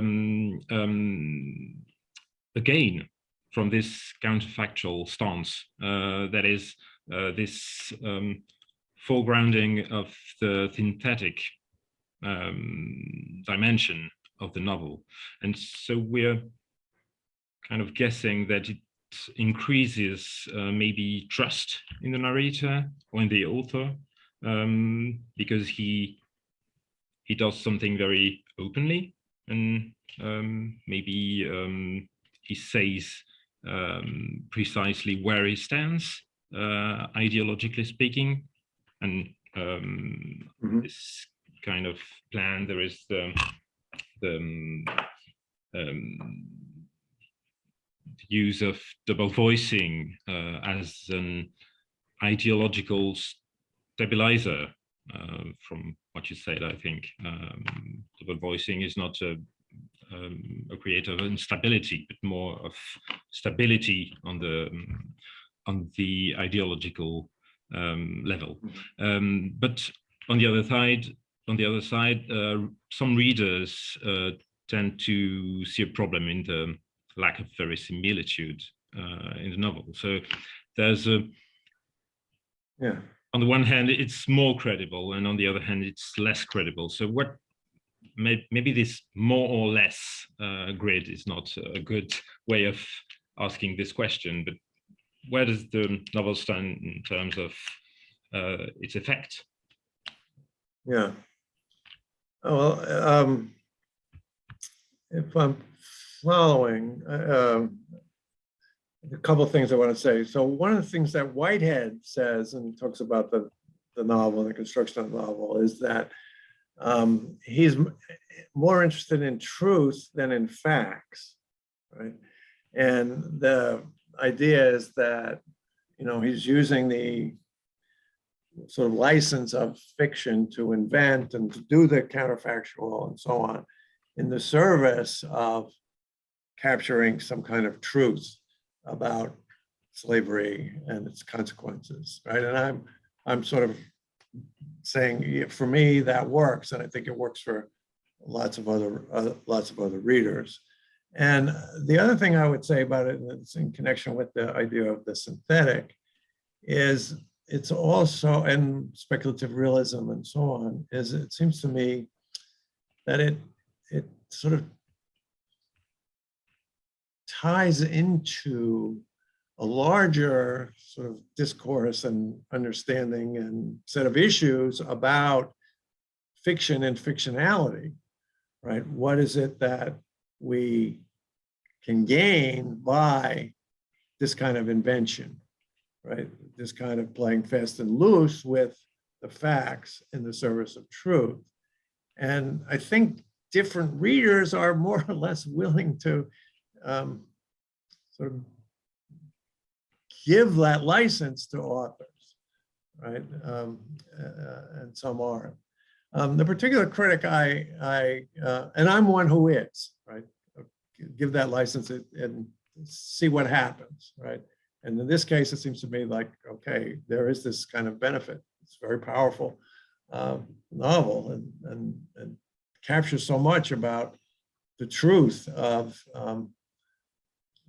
the institution of slavery. And it's doing this at a time when there's so much denial going on in the United States in particular.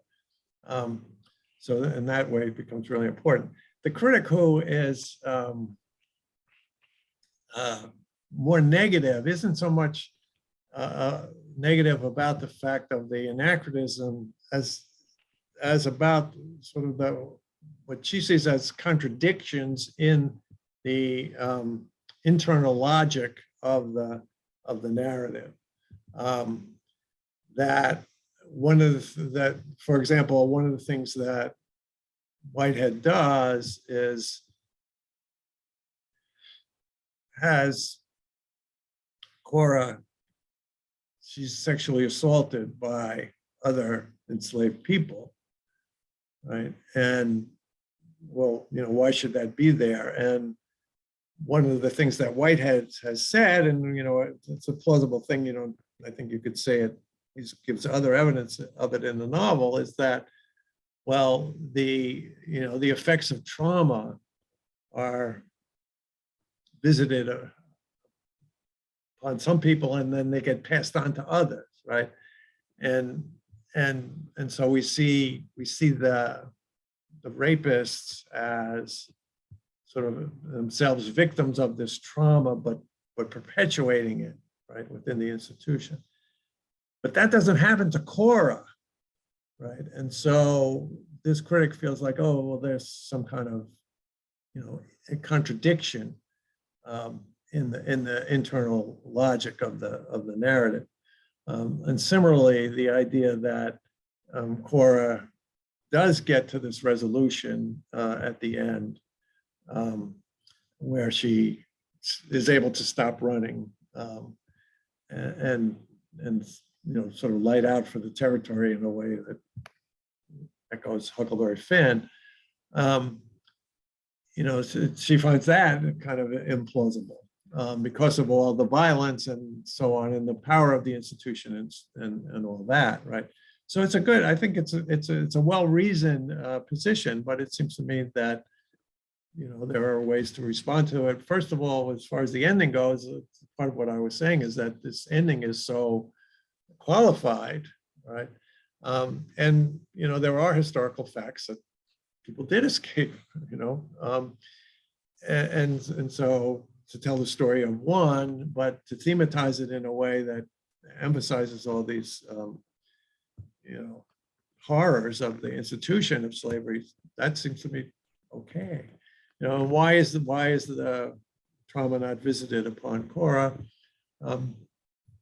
Well, maybe that's tougher, but I do think there's something in the way in which he's representing her character, right? The human part of her, right,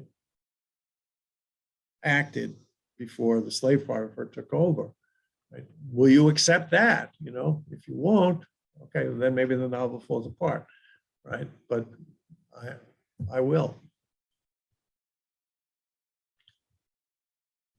I hope that answers your question, at least to some degree.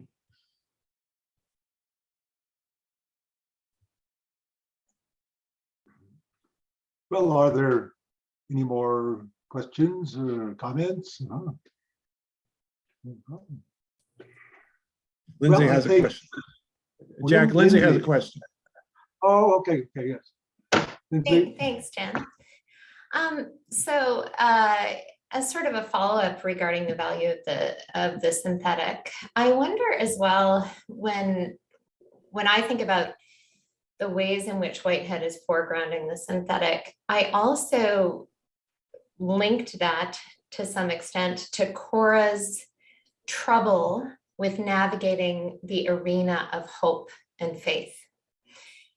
And I wonder if for you, there's any aspect of the synthetic that is there to help foreground the value of synthetic hope or synthetic faith that sort of sits over the top of Cora's. She's negotiating this throughout the text. She's troubled by people who have faith. She's troubled by sort of absurd forms of hope, and yet she seems to be acting within the arena of that. So I wonder if for you, the synthetic shows its value in that way as well.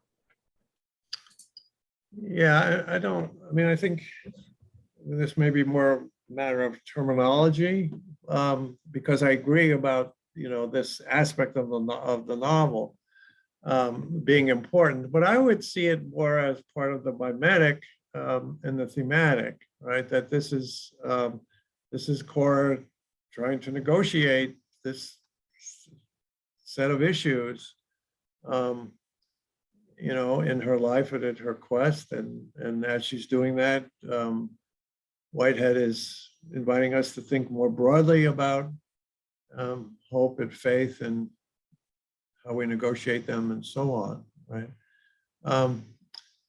Rather than sort of calling attention to his construction in the way that, the anachronisms and the, breaking of the patterns do. Okay, fair enough. It might be partly just the way that I'm posing the question, but yeah, to be further discussed maybe, because I'm even thinking about the literalization of the railroad. Yeah. And how that structure winds up being sort of a systemic form of belief in the unknowable, right? Belief in something that is inaccessible, but there. Anyway, so it might just be the way in which I'm articulating it, but there's so much that he's doing that calls attention to the synthetic, and right. Even the literalization of the railroad itself seems to me to be a literalization of a faith in something that can't be seen. So that's kind of what made me think about it. But yeah, I mean, I take your, I think the literalization of the railroad is very much a synthetic move, right? Yeah.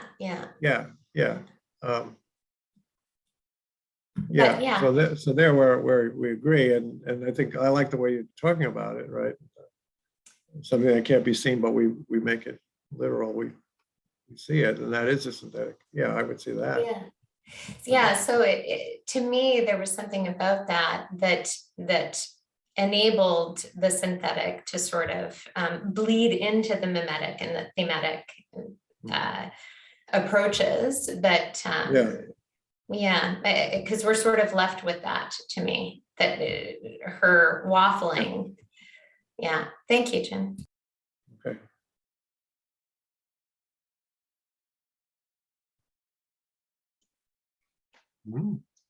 Anyone else? Well, I think we have seen an excellent performance of what narrative performances are, which is the theme of our seminar this year. The dynamics that occur between textual dynamics and reader dynamics really illustrates how to go beyond the sometimes rather rigid structuralist approach, and forms a necessary and very fruitful complement to much of the French structuralist tradition. So thank you very much, Jim. And thanks everyone for joining us. Yes, thank you. Thank you for your great questions. Thank you for listening to me, and thanks for the invitation to be part of the series. Thanks.